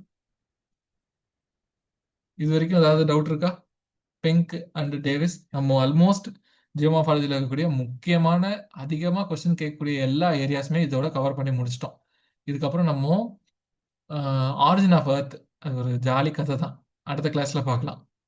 அதுக்கப்புறம் ஏர்த்தோட ஏஜை எப்படிலாம் கண்டுபிடிப்பாங்க அப்படின்றதுக்கெல்லாம் சில தியரிஸ் இருக்கு. அதுவும் ரொம்ப ஈஸியாக தான் இருக்கும். அதை வச்சும் அதோட நம்ம வந்து ஜியோமார்ஃபாலஜியை முடிச்சிரும். ஸோ யூனிட் ஒன்னோட ஒரு சாப்டரே முடிஞ்சு போயிடும்.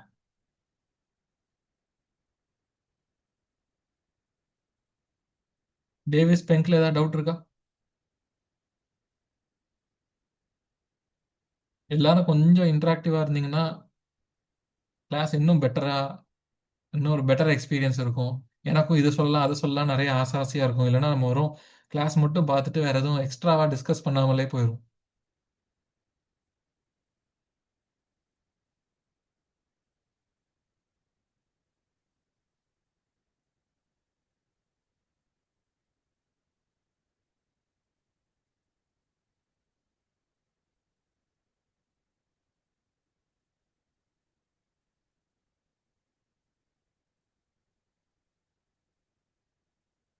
ஓகே, சரி, ப்ராக்டிஸ் கொஸ்டின்ஸ்குள்ள போகலாம்.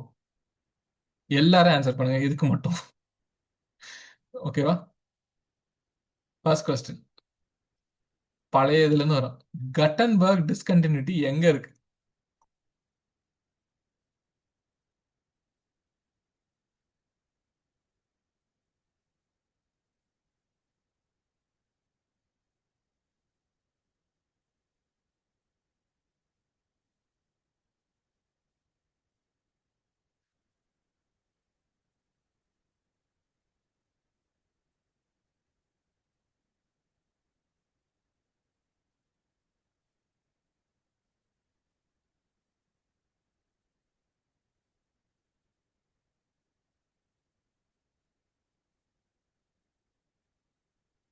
ஆன்சர் பண்ணலையா? சரி. மேண்டலுக்கும் கோருக்கும் நடுவில் இது otherwise call lower mantle. Lower மேண்டிலுக்கும் அவுட்டர் கோருக்கும் இடையில அப்படியும் கொஸ்டின்ல கேட்கலாம். ஓகேவா? ஓகே.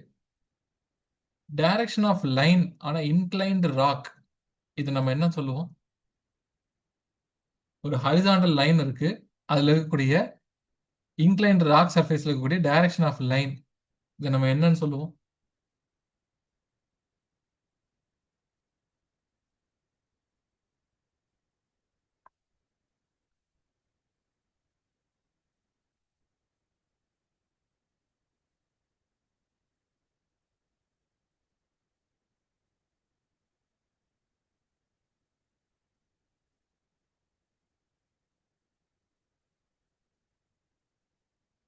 ஓகே, அதுக்கு பேரு ஸ்ட்ரைக் அப்படின்னு சொல்லுவோம்.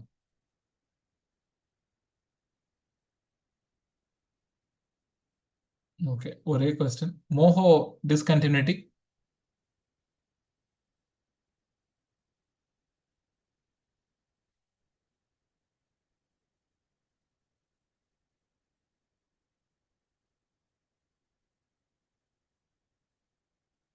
Very good. மோஹோ டிஸ்கண்டினியூட்டி வந்து பாத்தீங்கன்னா கிரஸ்டுக்கும் அப்பர் மேண்டலுக்கும் இருக்கக்கூடிய அந்த பவுண்டரி. ஓகேவா?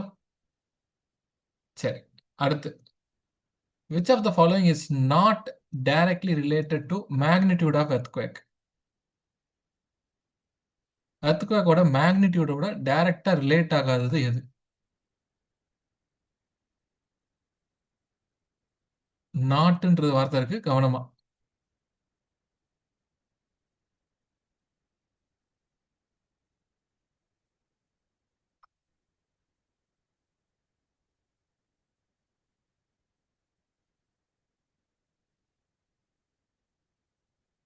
Very good. என்னன்னா டேமேஜ் சிவியாரிட்டி தான். இங்க பாருங்க, மேக்னிடியூட் ஆஃப் எர்த்குவேக் இருக்கா, இப்ப எவ்வளவு எனர்ஜி ரிலீஸ் ஆகுறதுன்றத வச்சு எர்த்குவேக்கோட மேக்னிடியூட் நம்ம சொல்ல முடியுமா? அப்புறம் எவ்வளவு டெப்த்ல இருக்கிறத வச்சு, இப்போ இருக்கிறதுலே சர்ஃபேஸ்க்கு மேல ஒரு ராக் வந்து, சர்ஃபேஸ் கிட்டேயே ஒரு ராக் வந்து இந்த மாதிரி பிரேக் ஆகி எர்த்குவேக் வந்திருக்குன்னா ரொம்ப கம்மியான எனர்ஜி தான் இருக்கும். இதுவே டீப் டவுன் வந்திருக்குன்னா என்ன ஆகும்? அவ்வளோ எனர்ஜியும் வெளியில டிரான்ஸ்ஃபர் ஆகும்போது அதிக டேமேஜ் வந்து கொடுக்கும். லென்த் ஆஃப் ஃபால்ட் செக்ஷன், அது இப்போ இந்த லென்த் ஆஃப் ஃபால்ட் செக்ஷன் என்னது, எவ்வளோ லென்த் அந்த ஃபால்ட் செக்ஷன் இருக்கோ அதை பொறுத்து நமக்கு எர்த்குவேக்கோட மேக்னிடியூட் வந்து இருக்கும். டேமேஜ் சிவியாரிட்டின்றது ஒவ்வொரு இடத்துக்கு ஒவ்வொரு மாதிரி மாறும் தானே. இப்போ அதிக எர்த்குவேக், பெரிய எர்த்குவேக் இருந்துச்சுனாலே அதிக டேமேஜ் தான் கிடையாது. நம்ம சிவியாரிட்டி ஆஃப் டேமேஜ் வந்து பாத்தீங்கன்னா மேக்னிடியூட வச்சு நம்ம சொல்ல மாட்டோம், இன்டென்சிட்டி வச்சு தான் சொல்லுவோம். கரெக்டா? ஸோ இன்டென்சிட்டி தான் வந்து பாத்தீங்கன்னா சிவியாரிட்டி ஆஃப் டேமேஜ் வந்து சொல்லும், மேக்னிடியூடு கிடையாது. ஓகே. ஓகே. ஸோ எவ்வளோ மினிமம் சீஸ்மிக் ஸ்டேஷன்ஸ் நமக்கு வந்து ஒரு எபி சென்டரை கண்டுபிடிக்கிறதுக்கு தேவை?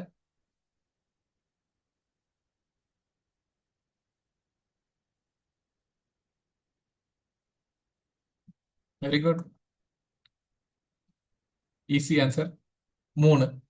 ஓகேவா? அந்த 3 நம்ம எப்படி கண்டுபிடிச்சோம்? 3 இடத்துல இருந்து டேட்டா வந்துச்சுன்னா தான், 2 இடத்துல டேட்டா வந்துச்சுன்னா நமக்கு 2 பாயிண்ட் கிடைச்சிரும். 3வது ஒரு சர்க்கிள் வரையும் போது தான் நமக்கு ஒரு பாயிண்ட்ல டச் ஆகும். அந்த பாயிண்ட்ல தான் பாத்தீங்கன்னா, எந்த பாயிண்ட்ல 3 சர்க்கிளும் டச் ஆகுதோ அந்த இடத்துல தான் நமக்கு எர்த்குவேக்கோட எபி சென்டர்னு அர்த்தம். Okay. Okay. So over turned fold, இது வந்து நம்ம எப்படி கேரக்டரைஸ் பண்ணலாம்?